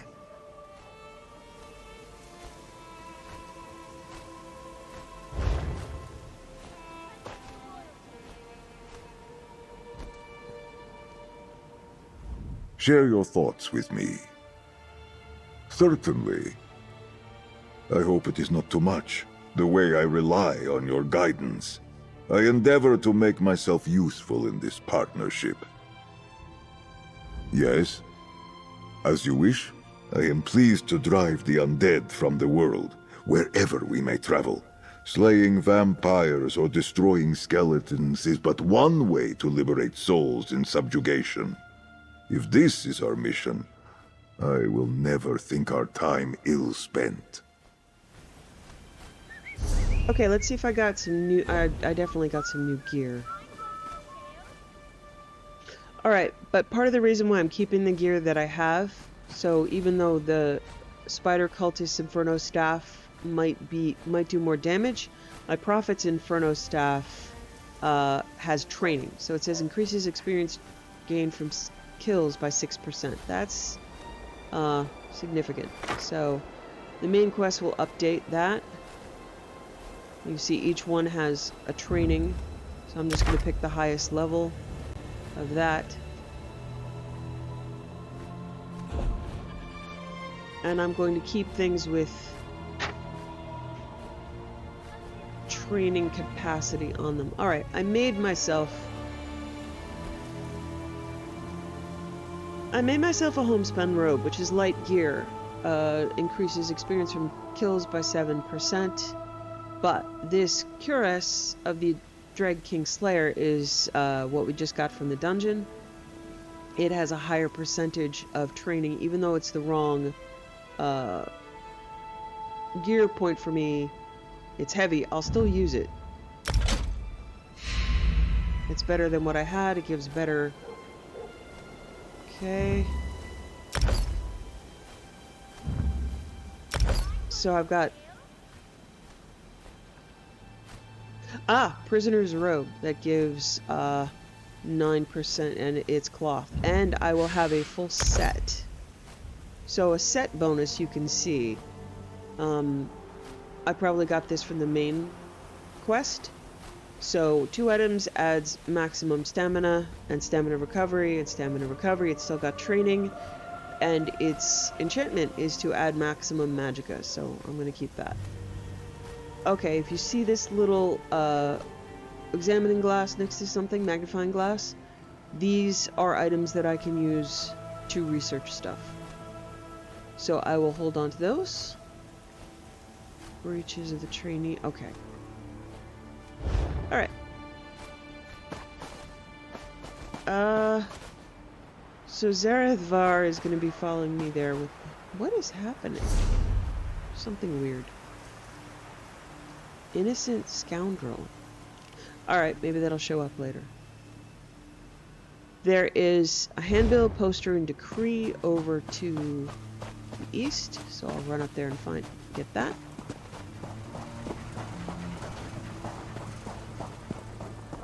How about a coin or two?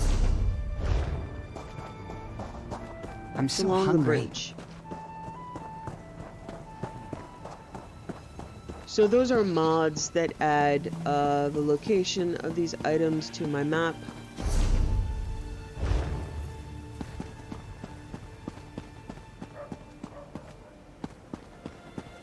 Only the finest wares.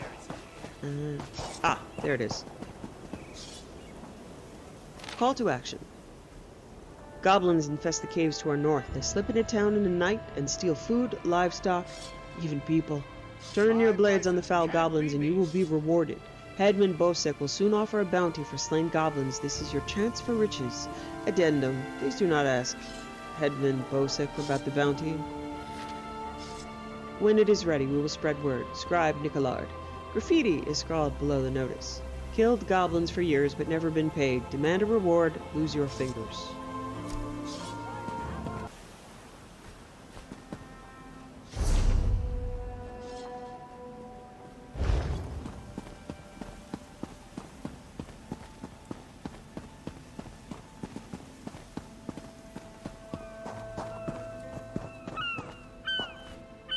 Bosek's punishments. Steal from Bosek, beheading. Touch Bosek's girls, gelding. Insult Bosek, 20 lashes. Don't pay taxes, tied cage. Kill a fist, the grave. Steal from a fist, hands cut off. Rat to the navy, tongue cut out. Rat to Helene, keel hauling. Seems charming. Another find for your deep pockets.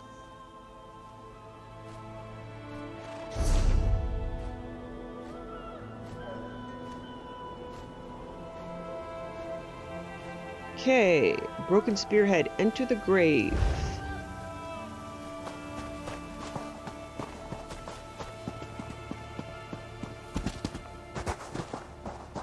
So I believe this is to go get Jakarn, who is a recurring character.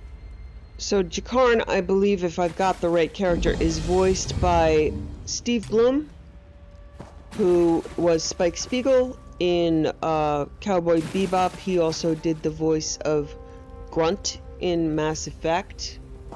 Great voice actor. My poor Jakarn. I don't want to think about what they're doing to him down there. He's a prince. He doesn't belong in the grave. Why do they call it the grave? It's beneath the palace, and anyone thrown in dies there.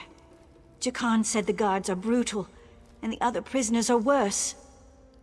Can't he escape? Traps, guards, and other prisoners prevent that. Jakarn said there are rows and rows of traps, and everyone down there, except for Jakarn, is a vicious murderer. No one's ever gotten out. My poor Jakarn. You said Jakarn is a prince? Yes, from Westry. How I long to travel there with him. He described it as bright, beautiful, and full of life. Aren't you worried about ruining your dress? What kind of a question is that? My true love has been cast into a dark pit to die. If I thought I could get past the traps, I would go in after him. I can always buy another dress.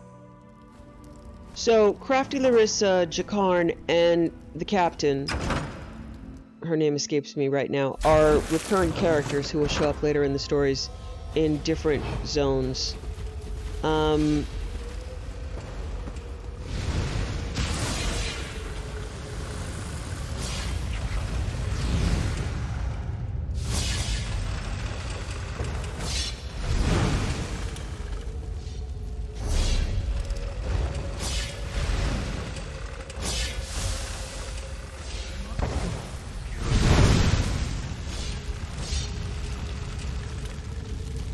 And that's one of these things in this game. I've played it on and off since release, so every now and then I will come across a character who's like, "You saved my life," and I'm like, "I did? I did." I can't remember thousands of characters that I've helped, but many of them are my friends, and I pretend to remember them. So I remember the captain or Jakarn remembering me and me being like, "And you are..."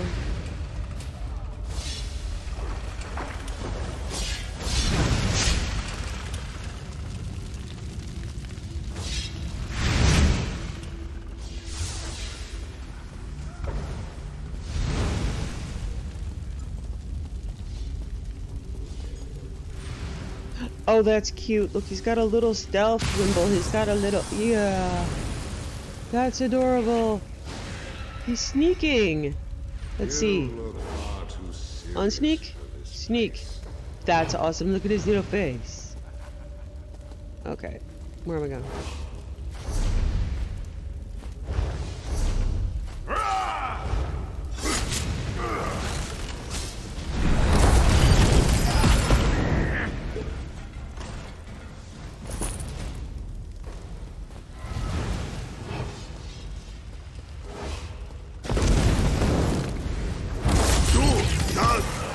Now, give them death! Okay. I'm probably gonna stop trying to be stealthy. My main character is a vampire with all of these skill abilities that make her completely invisible. and be able to move at full speed.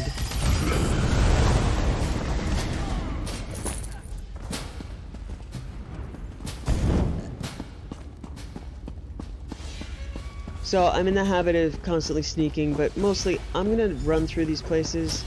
My stealth isn't gonna be good enough for it to really matter. What dying feels like. Someone. Hey, you're not a guard.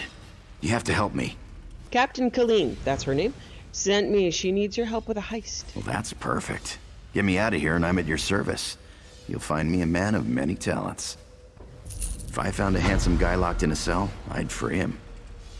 Did you really steal a gem from Headman Bosick? Is that really important right now?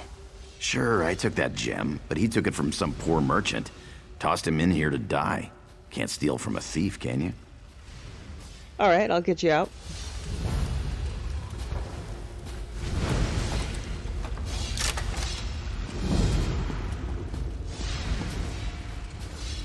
I owe you for this. Thanks. Now, let's get out of here.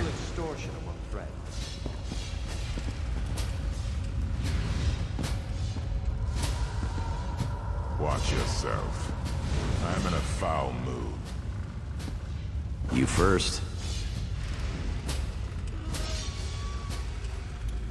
Okay. Exit the grave. How? Alright, I'll just go back the way I came in.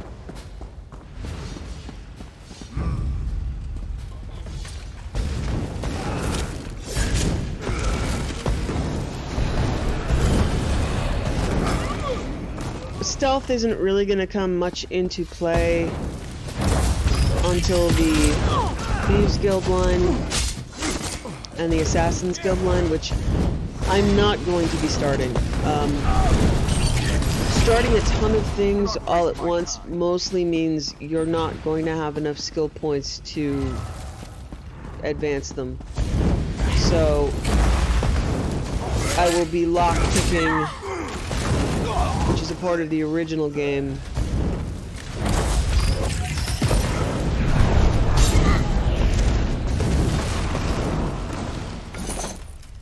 But pickpocketing mostly happens later.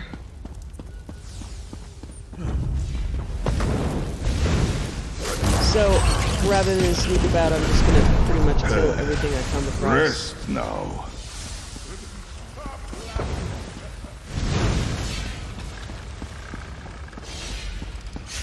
I'm too little to really have these be useful skills. Your trap. Move!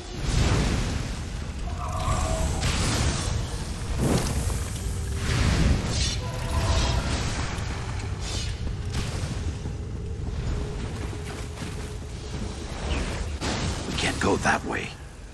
Arians out there. Oh, and guards. I saw many, many guards. Look, let's slip out a side exit. That way we can both keep our heads.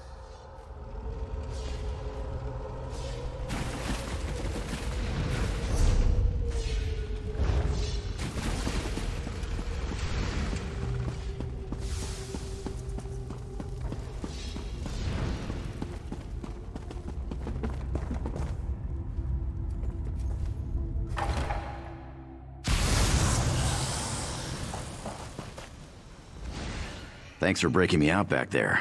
Listen, while you're in a heroic mood, want to help me get something I left with the goblins? You gave something to the goblins? I figure if you want something kept safe, give it to the goblins. They'll watch it for free. They're too stupid to trade it, and they'll kill anyone who tries to take it. Won't they kill you if you try to take it? Here's the thing. You went through a lot of trouble to free me, right?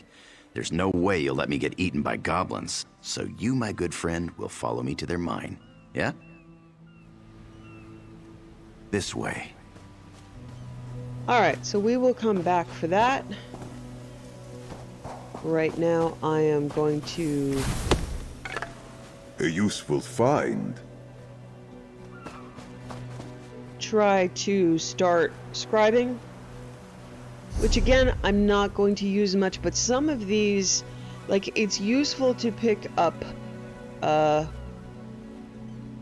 the Antiquarians Guild so that you can get more of the leads, And it's useful to pick up scribing so that you can get more of the skills dropped. Okay.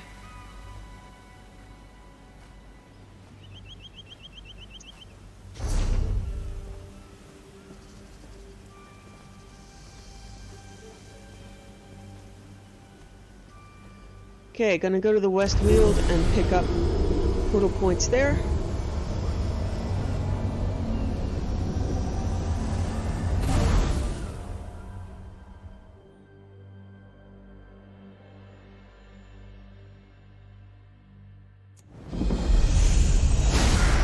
Okay, level 16. There you are. I have been expecting you.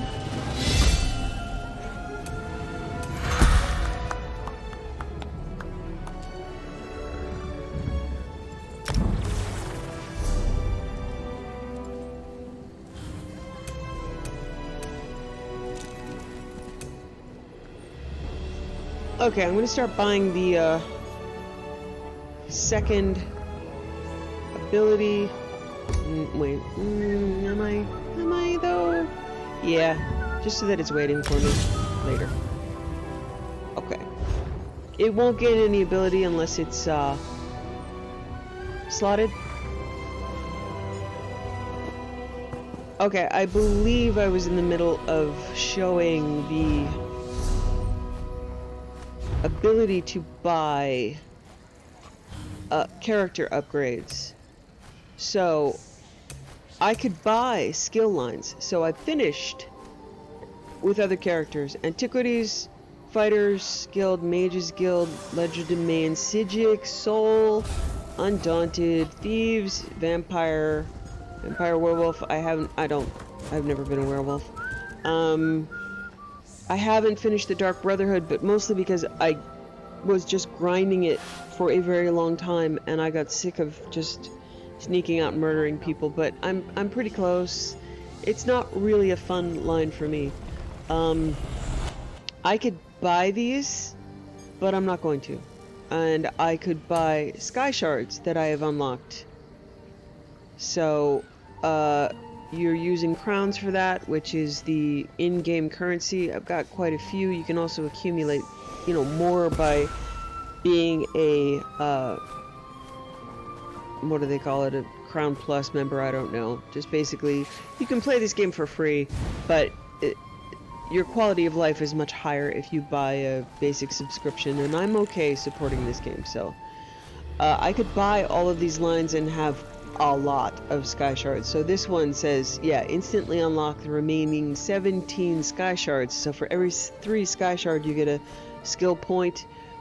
I'm just gonna unlock them as we go along, but that's a possibility. I have bought them for other characters just because, doing these things 15 times is a lot. Okay, I am in Skingrad. Good.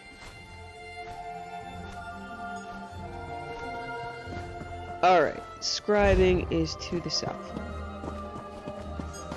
So I did this with my main character. The last time I came in, the new things were, this is the Gold Coast, is it Gold Coast? The new forest worries me. We're in the West Nothing Weald. natural I think ever the grew Gold that Coast quickly. It's those wood elves. Expansion. Valenwood is trying to annex territory that is rightfully ours. Maybe. But the wood elves of Vashabar claim No, their it's just the intentions West are Weald. peaceful. Gold Coast is Anvil, I think.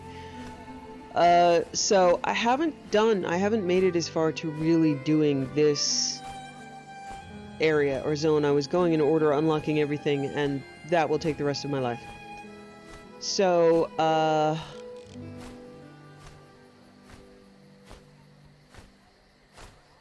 yeah.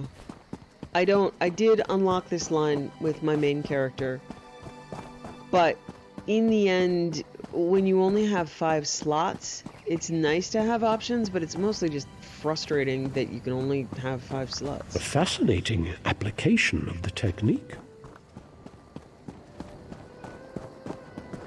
Over here! I just need a moment of your time. You stopped. Thank you! There are plenty of you adventuring types running around, but everyone else seemed eager to ignore me. The Mages Guild is looking for someone with an explorer's grit to help us with a bit of a predicament. The Archmagister asked that I not say too much in earshot of my guildmates. Let's just say it's a magical anomaly. Untamed power from an unknown source. Plenty to catch a mage's interest, but that's just the trouble. It could be highly dangerous. Is the Mages Guild keeping this a secret? For now. Power draws mages like moths to a flame. We're a little hopeless that way. Votary Nalia, a knight from the Order of the Lamp, is on the scene.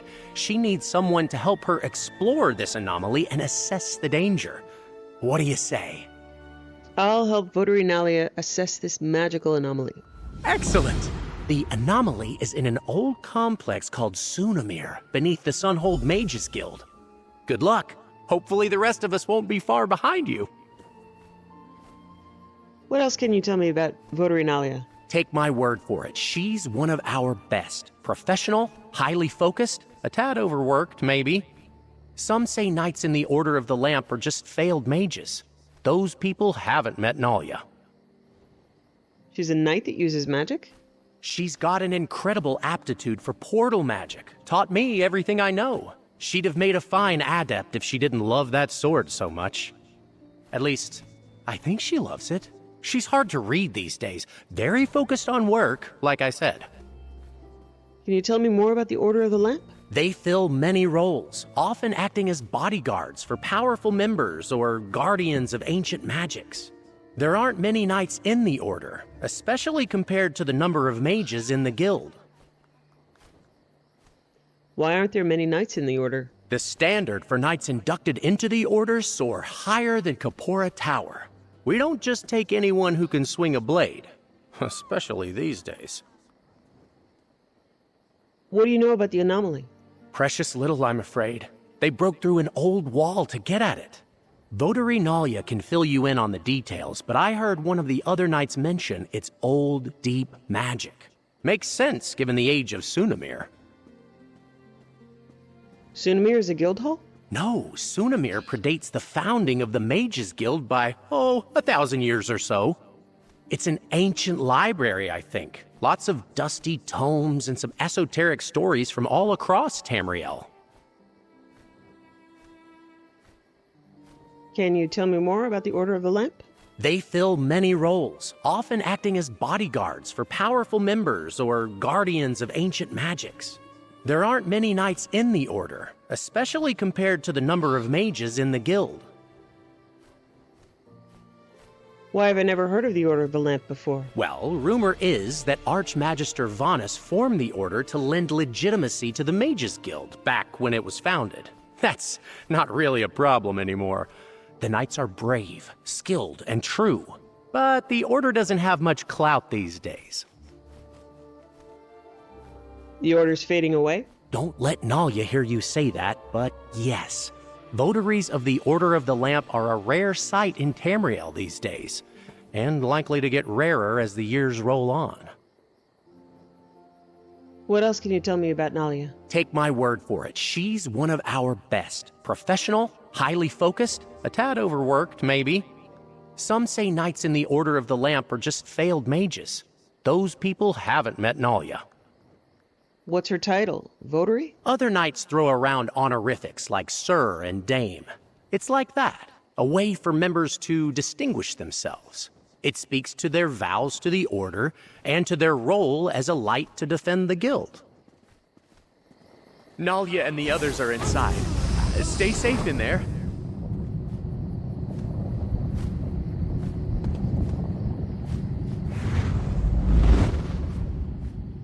So this is another quest that we'll be doing a little bit of. So we're just going to skip around, do a little bit here, a little bit there. Ah, good. You must be our backup. A nod came through. Magnus, watch over you, Nalia. We'll keep watch out here. Right. Lead the way, traveler. The door just down the hall here. The comfort of a fire, as true in your time as much as in mine. Mind your step. This place is a bit of a mess thanks to that portal. Now that we have a moment, allow me to introduce myself. Nalia, Votary Knight in the Order of the Lamp. Pleasure to make your acquaintance. Ernard briefed you on our situation? He asked me to help you investigate a magical anomaly. That's exactly right. I'm quite proficient with portals, you see. This was my first time patrolling here in Sunamir, filling in for a friend. I sensed a portal through the wall back there, and when we broke through... well... Did you try to go through? I mean, I tried. There used to be a lot more wall back there. The portal didn't like me trying to go through one bit. Raw magical energy came bursting out. I'm just lucky I wasn't scraped up too bad. What do you want to do now? This portal is old magic, keyed to require 2 people to enter at the same time. I think. That's where you come in. I'll see if I can stabilize it, then we go through together. Do you have any questions before we head in? I do have a few questions. Fair enough. I'll answer what I can. What would you like to know? Why do you think the portal needs more than one person to grant entry? I'm good with portal magic. Really good. But I'm self-taught. I can't really put it into words like one of the adepts might. I've made and examined a lot of portals. This one is odd. Unique. A door with 2 keyholes waiting since the First Era. Can you tell where it leads? It's the strangest thing. I'm certain it's somewhere in a Daedric realm, but it's... shrouded, somehow. Protected. And it wasn't always there. It's like a bubble of our world suspended by a thread in that realm. The thread being this portal. What else can you tell me about the place? Sunamir? We're in Somerset, deep under the Mages Guild in Sunhold. There's a few ways inside, so the guild has us patrol every so often, just to make sure no cultists or tome thieves got in. Why is this place so important to the Mages Guild? It's not, really. The place was donated to the guild sometime around its founding. The oldest books found here were from the early middle of the First Era. Shame they weren't kept in better condition. A lot of these books have been lost to time. The Order of the Lamp, can you tell me more about them? Each knight takes a solemn vow to protect the Mages Guild, its members, and its goals. When we're available, we also go in first to deal with situations like this, trying to assess the unknown before letting the adepts get their hands dirty. Why wouldn't you be available? There aren't many votaries in the Order right now. Part of why I joined up. I tried the adept's life before that. Being a lamp knight suits me better. Even if I still get called on for my portal magic just as much as before. Why not ask one of your colleagues to enter the portal with you? Why seek me out? If we were still on patrol, I'd be perfectly comfortable with Laren and Julian at my side. But we have no idea what's beyond that portal.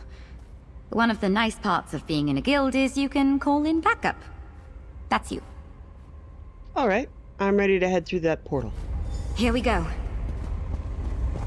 It's happening again! Brace yourself! That blast reawakened some latent magic in here.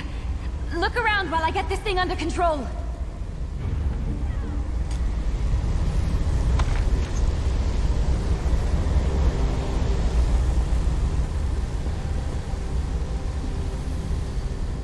And all this time, spoke that would a location to meditate on. I just need a little more time. An illusion? It seems distorted. Watch out!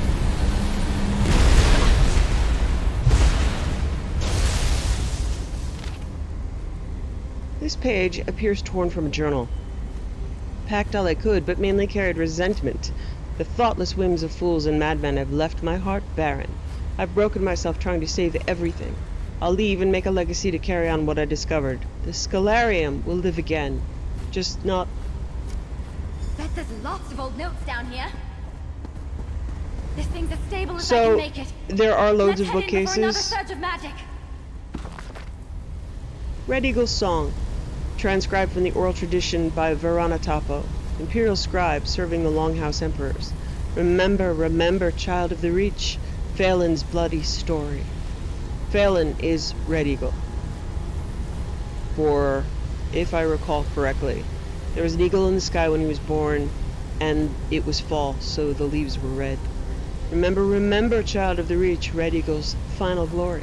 Shrieking eagles cried his name as he rose from mother's womb, a child born with blood elk's eye, whose rage spelled Diamond's doom. Yeah, the Empire.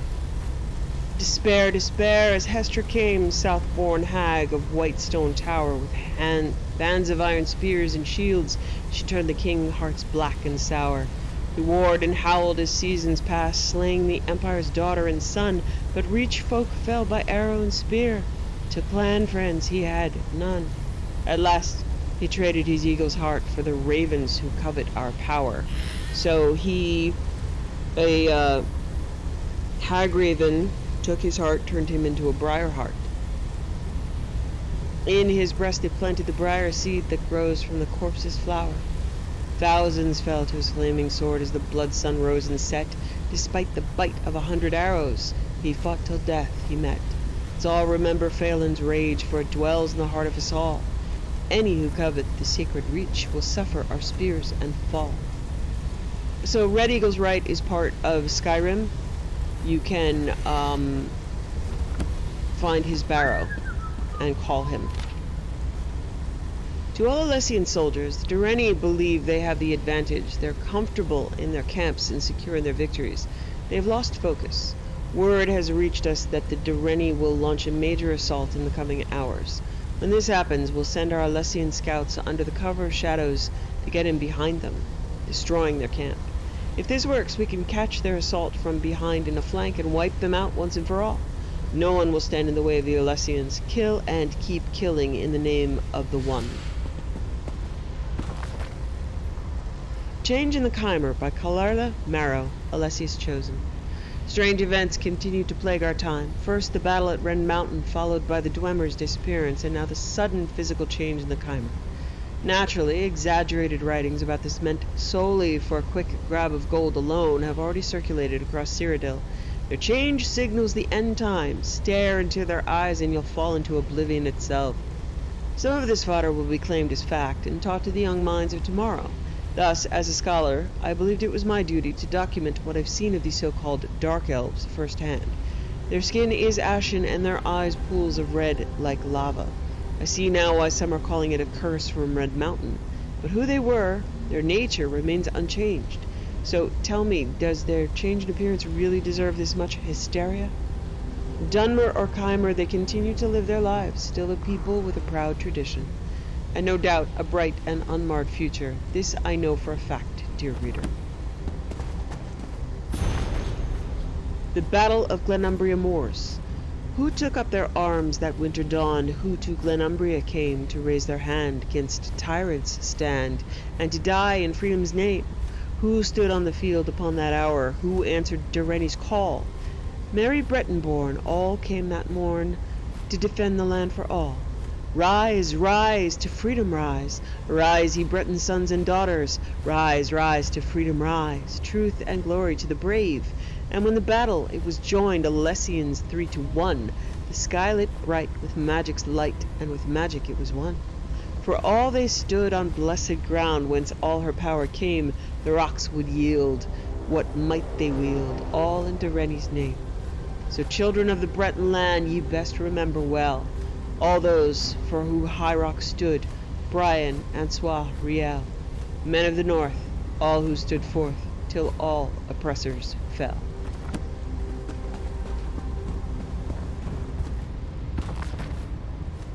Third day of Hare's Leap. 30 arrowheads made from ether glass and dipped in oil of myrrh's bane, a bow shaped from ebon wood and strung with silken light, a poultice of ash and clay to mask my scent. 7th day of Hare's Leap. The neighboring Lilmothi have taken their kits and hidden themselves away. Such weak things. My tribe stands ready, horns sharpened and ears listening, will not abandon our home. 10th day of Hare's Leap. They are beginning to venture further from their encampments, claiming rivers and groves as their own with no knowledge of their songs. They must mean to test our resolve. 16th day of Hare's Leap. I sharpened his dagger. My little fawn would have been old enough to hunt had he survived winter's bite. May his hunger hone this blade's edge. 22nd day of Hare's Leap. Blood has been shed today. A scout, barely a stag, killed by these peltless trespassers. Anger stirs the tribe. I see it in the flickering of their ears. Tonight, we mourn. Tomorrow, we strike. 25th days of Hare's Leap. We move through the night like shadows and claimed 6 lives, one for each season our fallen kin shed his antlers, and even trade, fair in the eyes of the old ones. The ravens sang us praises upon our return. 30th day of Hare's Leap. The fire rages in the old growth near our village. The wind is pushing it out. The wind is pushing it our way. We've gathered what we need and prepare to move further down into the valley, toward the rivers, toward the peltless ones. 31st day of Hare's Leap. It was a trap. Fire on one side, the blades of the peltless ones on the others. They called it vengeance. I call it slaughter. I escaped through the smoke. 5th day of Fawn's Cry. My wounds have healed, but I still feel the weight of their screams. The smoke has cleared, and the fires have been put out. I can't find the scent of any survivors. I am all that's left. 8th day of Fawn's Cry. I understand now what I must become. The peltless ones see me as prey, my antlers a trophy, and my pelt a prize. They will know what it means to be hunted. 15th day of Fawn's Cry. To the old ones I pray, to the fallen I cry, to my enemies I curse. They will know the taste of fear, for my name is here seen, spelled Here-Seen, witness to their crimes, last of my tribe, first of their vengeance. So Hircine is the god of the hunt. That's the origin story of Hircine. Tale of Sirabang. Music, epic and adventurous. Gather round and hear the tale of Archmage Sirabang. Though his mercy and his might, he stopped the Thracian plague. The war was the only way to stop the plague at hand, so Sirabang called for aid all throughout the land. O Sirabang, ye myrrh of godly fate! O Sirabang, the youngest of the 8. Men and mare took up the call. They knew they could not fail. Together they combined their might. The all-flags navy sailed. With Bendu Olo at his side, slinging sword and spell, Sirabang beat back the tide. The coral kingdoms fell. Now, good mare, remember well the Archmage Sirabang, for when dark times came to pass, he knew to ask for aid.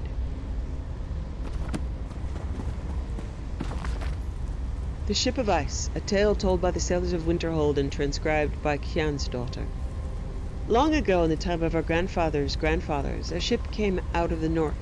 The days were bright, for this was in Middle Yar, when the sun rises highest in the day.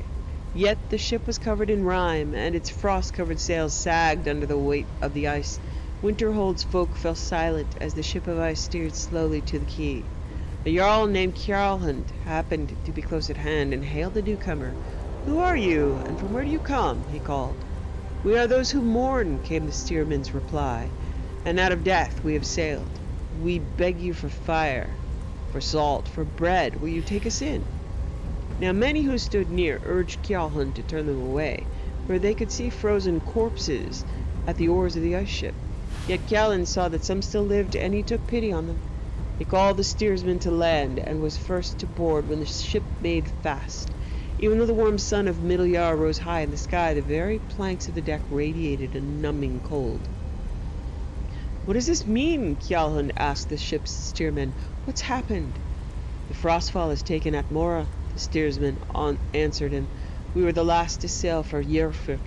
There will be no more after us, for the city is frozen and dead." So Atmora is the origin city of Talos. And yes, he came from there, and then eventually the city fell, and there isn't much lore about it.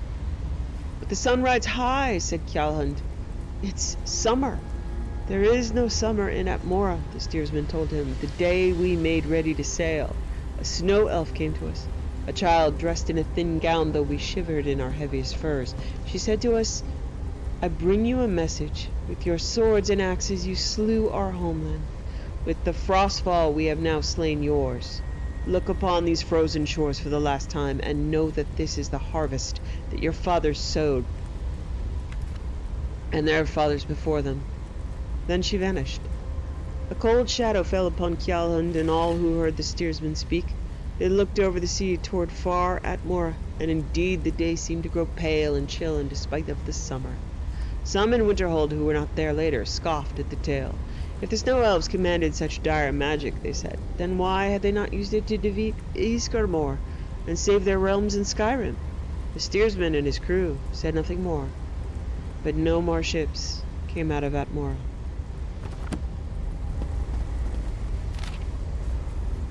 To all Alessian soldiers, the Durrani believe they have the advantage. They are comfortable in their camps and secure in their victory. They have lost focus. Word has reached us that the Durrani will launch a major assault in the coming hours. When this happens, we will send our Alessian scouts under the cover of shadows to get in behind them, destroying their camp. If this works, we can catch their assault from behind in a flank and wipe them out once and for all. No one will stand in the way of the Alessians. Kill and keep killing in the name of the One. So Alessia, or Saint Alessia, led the humans against the Durrani, the elves, and won their freedom. Okay, so this is a repeat. This is Hircine's story.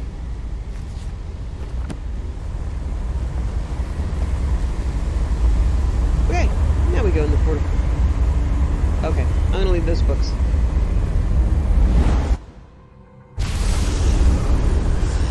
Find the source of unstable magic. Good to know I was right about the portal. Let's figure out where we are and find the source of all this unstable magic.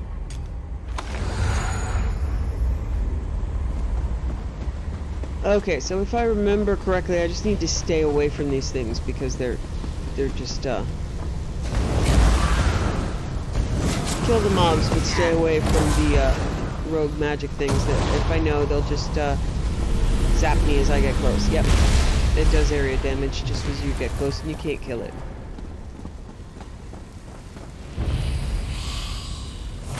Can Arthi make this swift?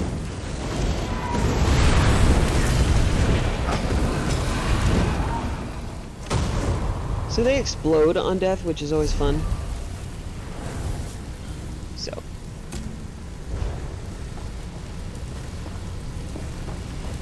So just run by these guys and get out of their area of effect.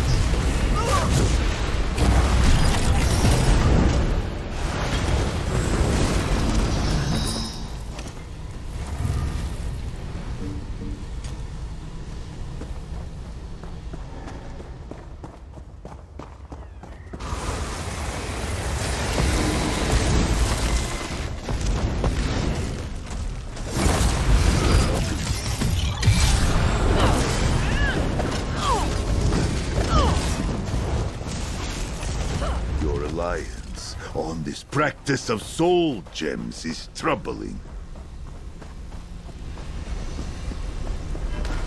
This architecture is elven. We must still be near Somerset.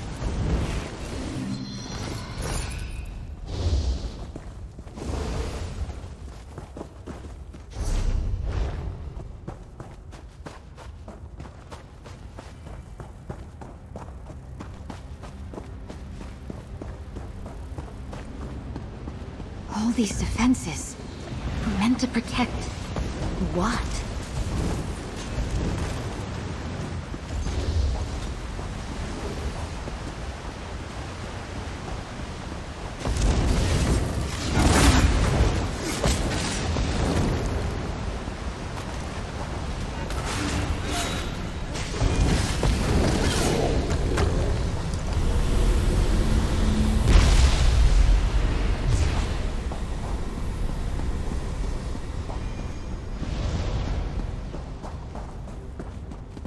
You feel that surge of magic?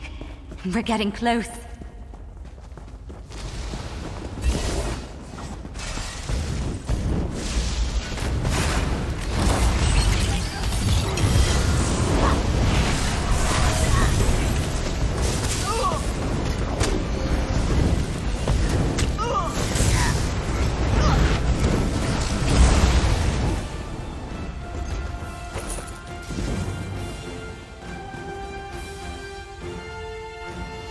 Okay.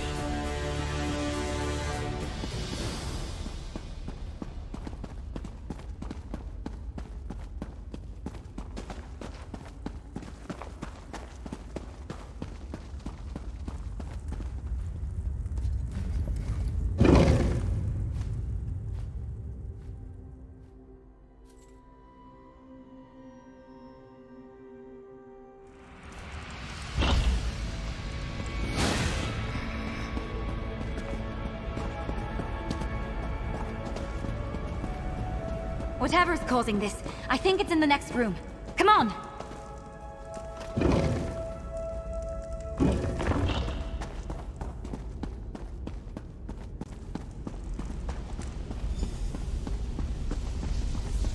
Voice of Magnus. Where are we? This place is incredible. We'll have to explore when we're not in mortal danger. All this unstable magic seems to be flowing from those doors to the altar. I can try to close those doors. Ah, see? You took the words right out of my mouth. Close the doors if you can. I'll see what I can do to stabilize the focusing crystal on the altar. Good luck. I'll handle things here. Shut those doors. Ulfsild's log. Your discovery, my farewell. I found the luminaries, though I was not the first to do so. If you're reading this, then I take comfort in the fact that it will not be the last. May you find them as I found them, taking each step on that journey on your own measure. The shift in perspective needed to find them and earn their favor is as much a gift to you as the favor itself. Create magic the likes of which the world has never seen before. Style your expressions of magic in exaltation or defiance of them. I am fond of each of them in their own way, but then I suppose my heart has always bent for immortal things, despite never wanting to be immortal myself. I learn from them as they learn from me, and I learn from myself. I still don't know what the luminaries are. I know what I think they might be, and if you haven't found my notes on that yet, I'm sure you will in due time. I wish I could hear your theories, whoever you are. I wish Shalador had shared in my fascination of... I wish Shalador had shared in my fascination... I think there's supposed to be an of there. I wish Shalador had shared in my fascination of the luminaries. I wish a lot of things. This is not a wish. I put these words to page with faith that someday someone will read them. Someone will find what I've lost. And they have. You're reading this now, so it's happened. Isn't it lovely that despite the impermanence of people and parchment, these stories found some way to persist? All I did to leave behind a piece of myself. It wasn't for nothing. This is what I have to tell myself anyway, as I make my final preparations, say my final farewells. Everything is in place. And it still feels like not enough. The rest of the pages in this journal have been torn out.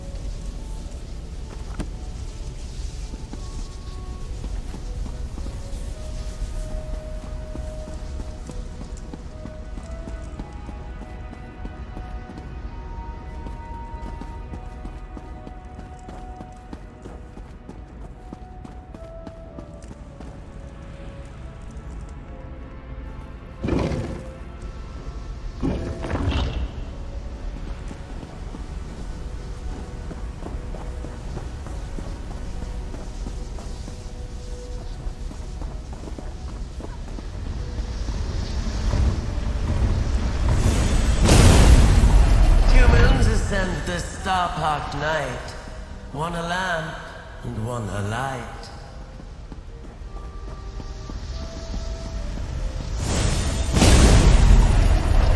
Hello? Oh no, is someone there?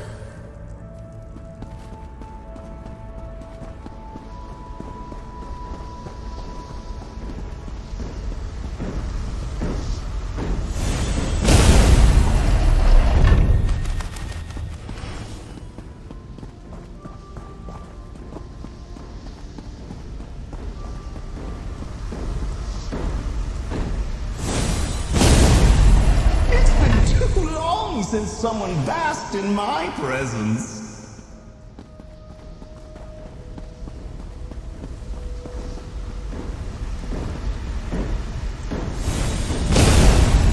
Do you have the strength to seek me out? adventurer! I need you up here, now!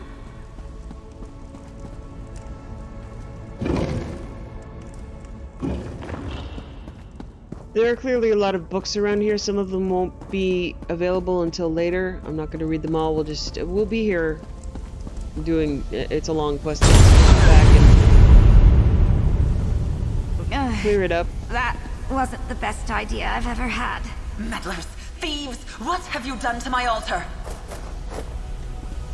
We were just trying to calm things down.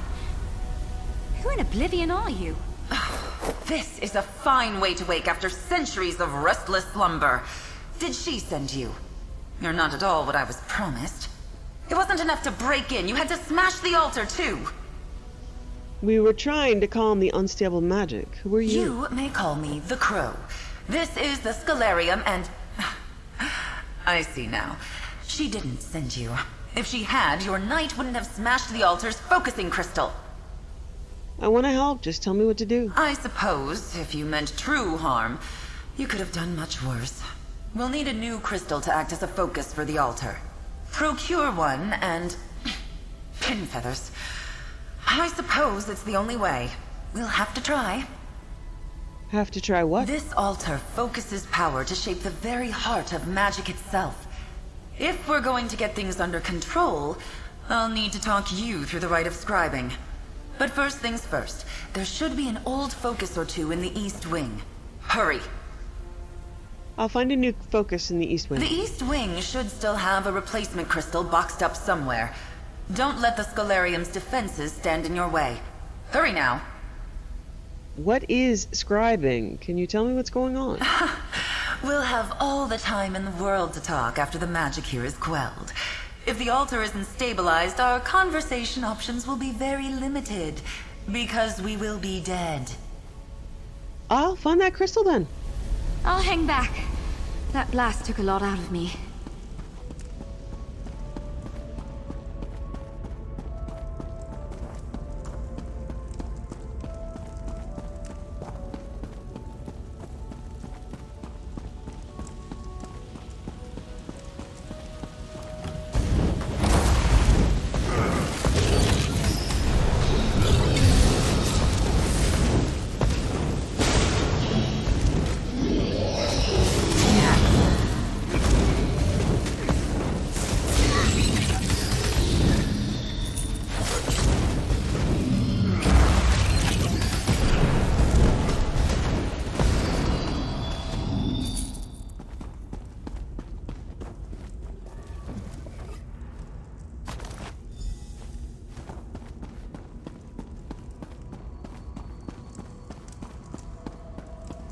Not all of these bookshelves have books on them.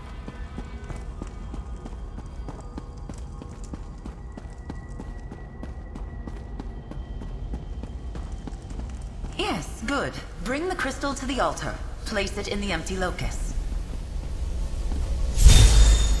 If we are to quell this magic, we must focus it into a new creation. Place your hands on the Grimoire altar. unlocked. Script unlocked. So.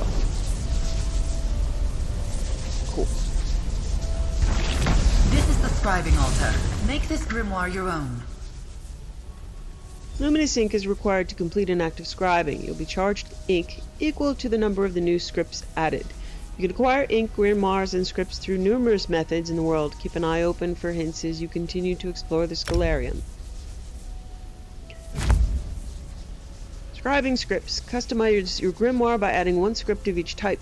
Focus scripts define the function of your skill. Signature scripts give unique effects. Affix scripts add a final benefit of your choosing. Not all scripts are compatible with each other. Once the script slots are filled, press R to craft, or press X to clear selection. Okay, I've got very few options. Only got these three. Focus script. Magic damage. Deals 5,409 magic damage to an enemy. Lingering Torment deals 4,650 magic damage over 10 seconds to the enemy. So the direct damage, a dot. Breach afflicts the enemy with major breach for 10 seconds, reducing physical and spell resistance by about 6,000. So, Yeah, I've got 95 luminous ink in my inventory, so at the beginning of this, you'll probably only have one or so. This will give me magical soul. Launch a concentrated blast of soul magic at a target. Scribe it. The skill is scribed. The magic of the Scalarium is calmed. Would you like to go to the Well skills done. menu to assign your Let's newly talk about what scribed comes skill? next. Okay, so Hang now on. I have What just magical happened? soul, and I'm going to replace magical. Yeah, I'm going to replace my It won't be slotted, but for right now, it's just a powerful DD and dot and debuff. Pretty good. Okay. It's done. The altar is quiet, and for the first time in centuries, scribing has returned to Tamriel. It's clear Ulfsil did not send you, but I believe she would be quite proud of you just the same. Ulfsil didn't send us. Who is she? Archmage Ulfsild the Evergreen? Warrior Witch of Kyne's Aegis? Clever woman of the Druidoc? The Pale's priestess of Juno? She created the Scalarium and perfected the art of scribing. And that's what I just did? Scribing? Shaping magic? Like a ray of sunlight from Magnus himself. Yes, scribing is an art developed by Archmage Ulfsild in collaboration with powerful beings. Spirits, if you like. They are called the Luminaries of Magic, and you, adventurer, are going to seek them out. Why would I do that? To inherit Ulfsild's legacy, to make your mark on spellcraft itself. The Luminaries wait beyond these beautiful sealed doors. If you're willing, I will guide you on the path of scribing. I will take you under my wing. And I can scribe more grimoires, shape new skills? There is a world of magic beyond your mortal ken, adventurer. With the Luminaries at your side, there is nothing you cannot accomplish. Speak to your knight. Consider my offer. I'll talk to Nalia. There is much to be done, but it will be good to flex my feathers again. I have many questions for And you. I have questions for you. It's been so long since I've spoken to someone like this. I'll spare you my interrogation. I'll learn more about you as you follow the path of the Luminaries. You called this place the Scalarium? Where are we? We are beneath an island called Ivea. In ages past, Ivea was a sanctuary for magic, founded by Ulfsild's husband, Archmagus Shalador. I am caretaker to this space, Ulfsild's familiar, set to watch over it when the island was lost. That's interesting. Now they are giving Shalador a wife. Why was the island lost? Ivea was taken by the Daedric Prince Sheogorath, off to the Shivering Isles. Shalador made a foolish pact with the prince, and the island was lost in the bargain. The Scalarium was lost as well, along with much of Ulfsild's precious work. That must have been an argument. Are we in the Shivering Isles right now? We are. But don't get your feathers in a ruffle. The Scalarium was shielded from mages, princes, and powers long ago. Time has not been kind to Ulfsild's library, but those protective wards still stand strong. What more can you tell me about Ulfsild? Has all record of her accomplishments been lost? Not a footnote remains of her life and deeds? Her discovery of the Luminaries began long before she met and wed Archmage Shalador, though their collaboration would encompass the work of a lifetime. What happened to Archmage Shalador? I don't know. The fate of Ulfsild and Shalador spiraled out of my sight when I was left to watch the Scalarium. They were very much in love, unless something changed between them. But they understood they would not see the end together. What do you mean? They knew they wouldn't be together forever? Shalador was one of the greatest mages to walk the face of Nirn. He planned to live until the Aedra themselves wrested him from this world. But Ulfsild didn't want to live forever. She wanted to leave behind a legacy. Now, thanks to you, she will. What exactly is scribing? Like a flock moving across the sky, scribing twists and turns in the wind. It was an art form, a discipline, and a life's work. And as she got to know the luminaries, it became a collaboration with her very best friends. Why did Ulfsild develop scribing? Ulfsild saw the world differently. She could literally see magic, watch as it spiraled in ribbons across the world. As she grew up and formally learned to cast spells, it gave her a perspective on magecraft no one else had. Scribing was a way for her to help others see magic like she did? Yes. She hoped that with proper technique and a sufficiently powerful focus, anyone could develop the same relationship with magic she had. She spent the work of lifetimes pursuing that dream, and never quite saw her work bear fruit. What makes scribing work? The grimoires and scripts and ink? Most spells and skills are time-honored traditions. Reliable, consistent. But they lack artistry, require nothing from the caster beyond a basic understanding of how magicka flows. I described scribing as an art because it requires artistry. She combined art with magic? Yes, that's a good way to look at it. Grimoires are spells and skills built from the ground up with artistry. No one would claim they're the most efficient, most reliable workings. But they're far more flexible than the average magecraft. They're flexible. That's where the scripts come in? You've got it. You can paint a picture with many different brushes, many different colors, can you not? Scribing allows a talented hand to do the same with magic, crafting a spell or skill in just the artistic fashion you want. How did the luminaries help her with scribing? Ulfsild's innate gift to see magicka brought with it a lifetime of lived experiences not easily transferred to others. So she developed the art of shaping magic via ink, parchment, and quill. What was missing was raw mystical strength. The luminaries lent her strength? In so many ways. Scribing hinges upon the borrowed power of the luminaries, channeled through the altar. With their power flowing to the focus at the heart of the Scalarium, a mage is able to do incredible, ineffable acts of creation. I have many other questions for you. And I have questions for you. It's been so long since I've spoken to someone like this. I'll spare you my interrogation. I'll learn more about you as you follow the path of the luminaries. Can you tell me more about these luminaries of magic? They are beings of pure magic, hence their name.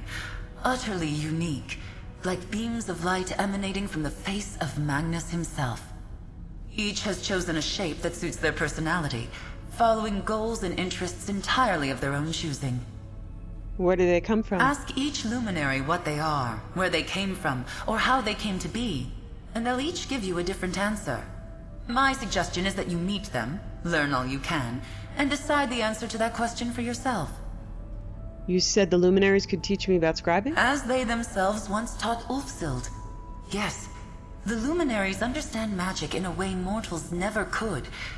Their power, freely given, will allow you access to arcane mysteries others could only dream of. Okay, so we're gonna end it right there for a little bit, and we will be back later. Thanks for joining me.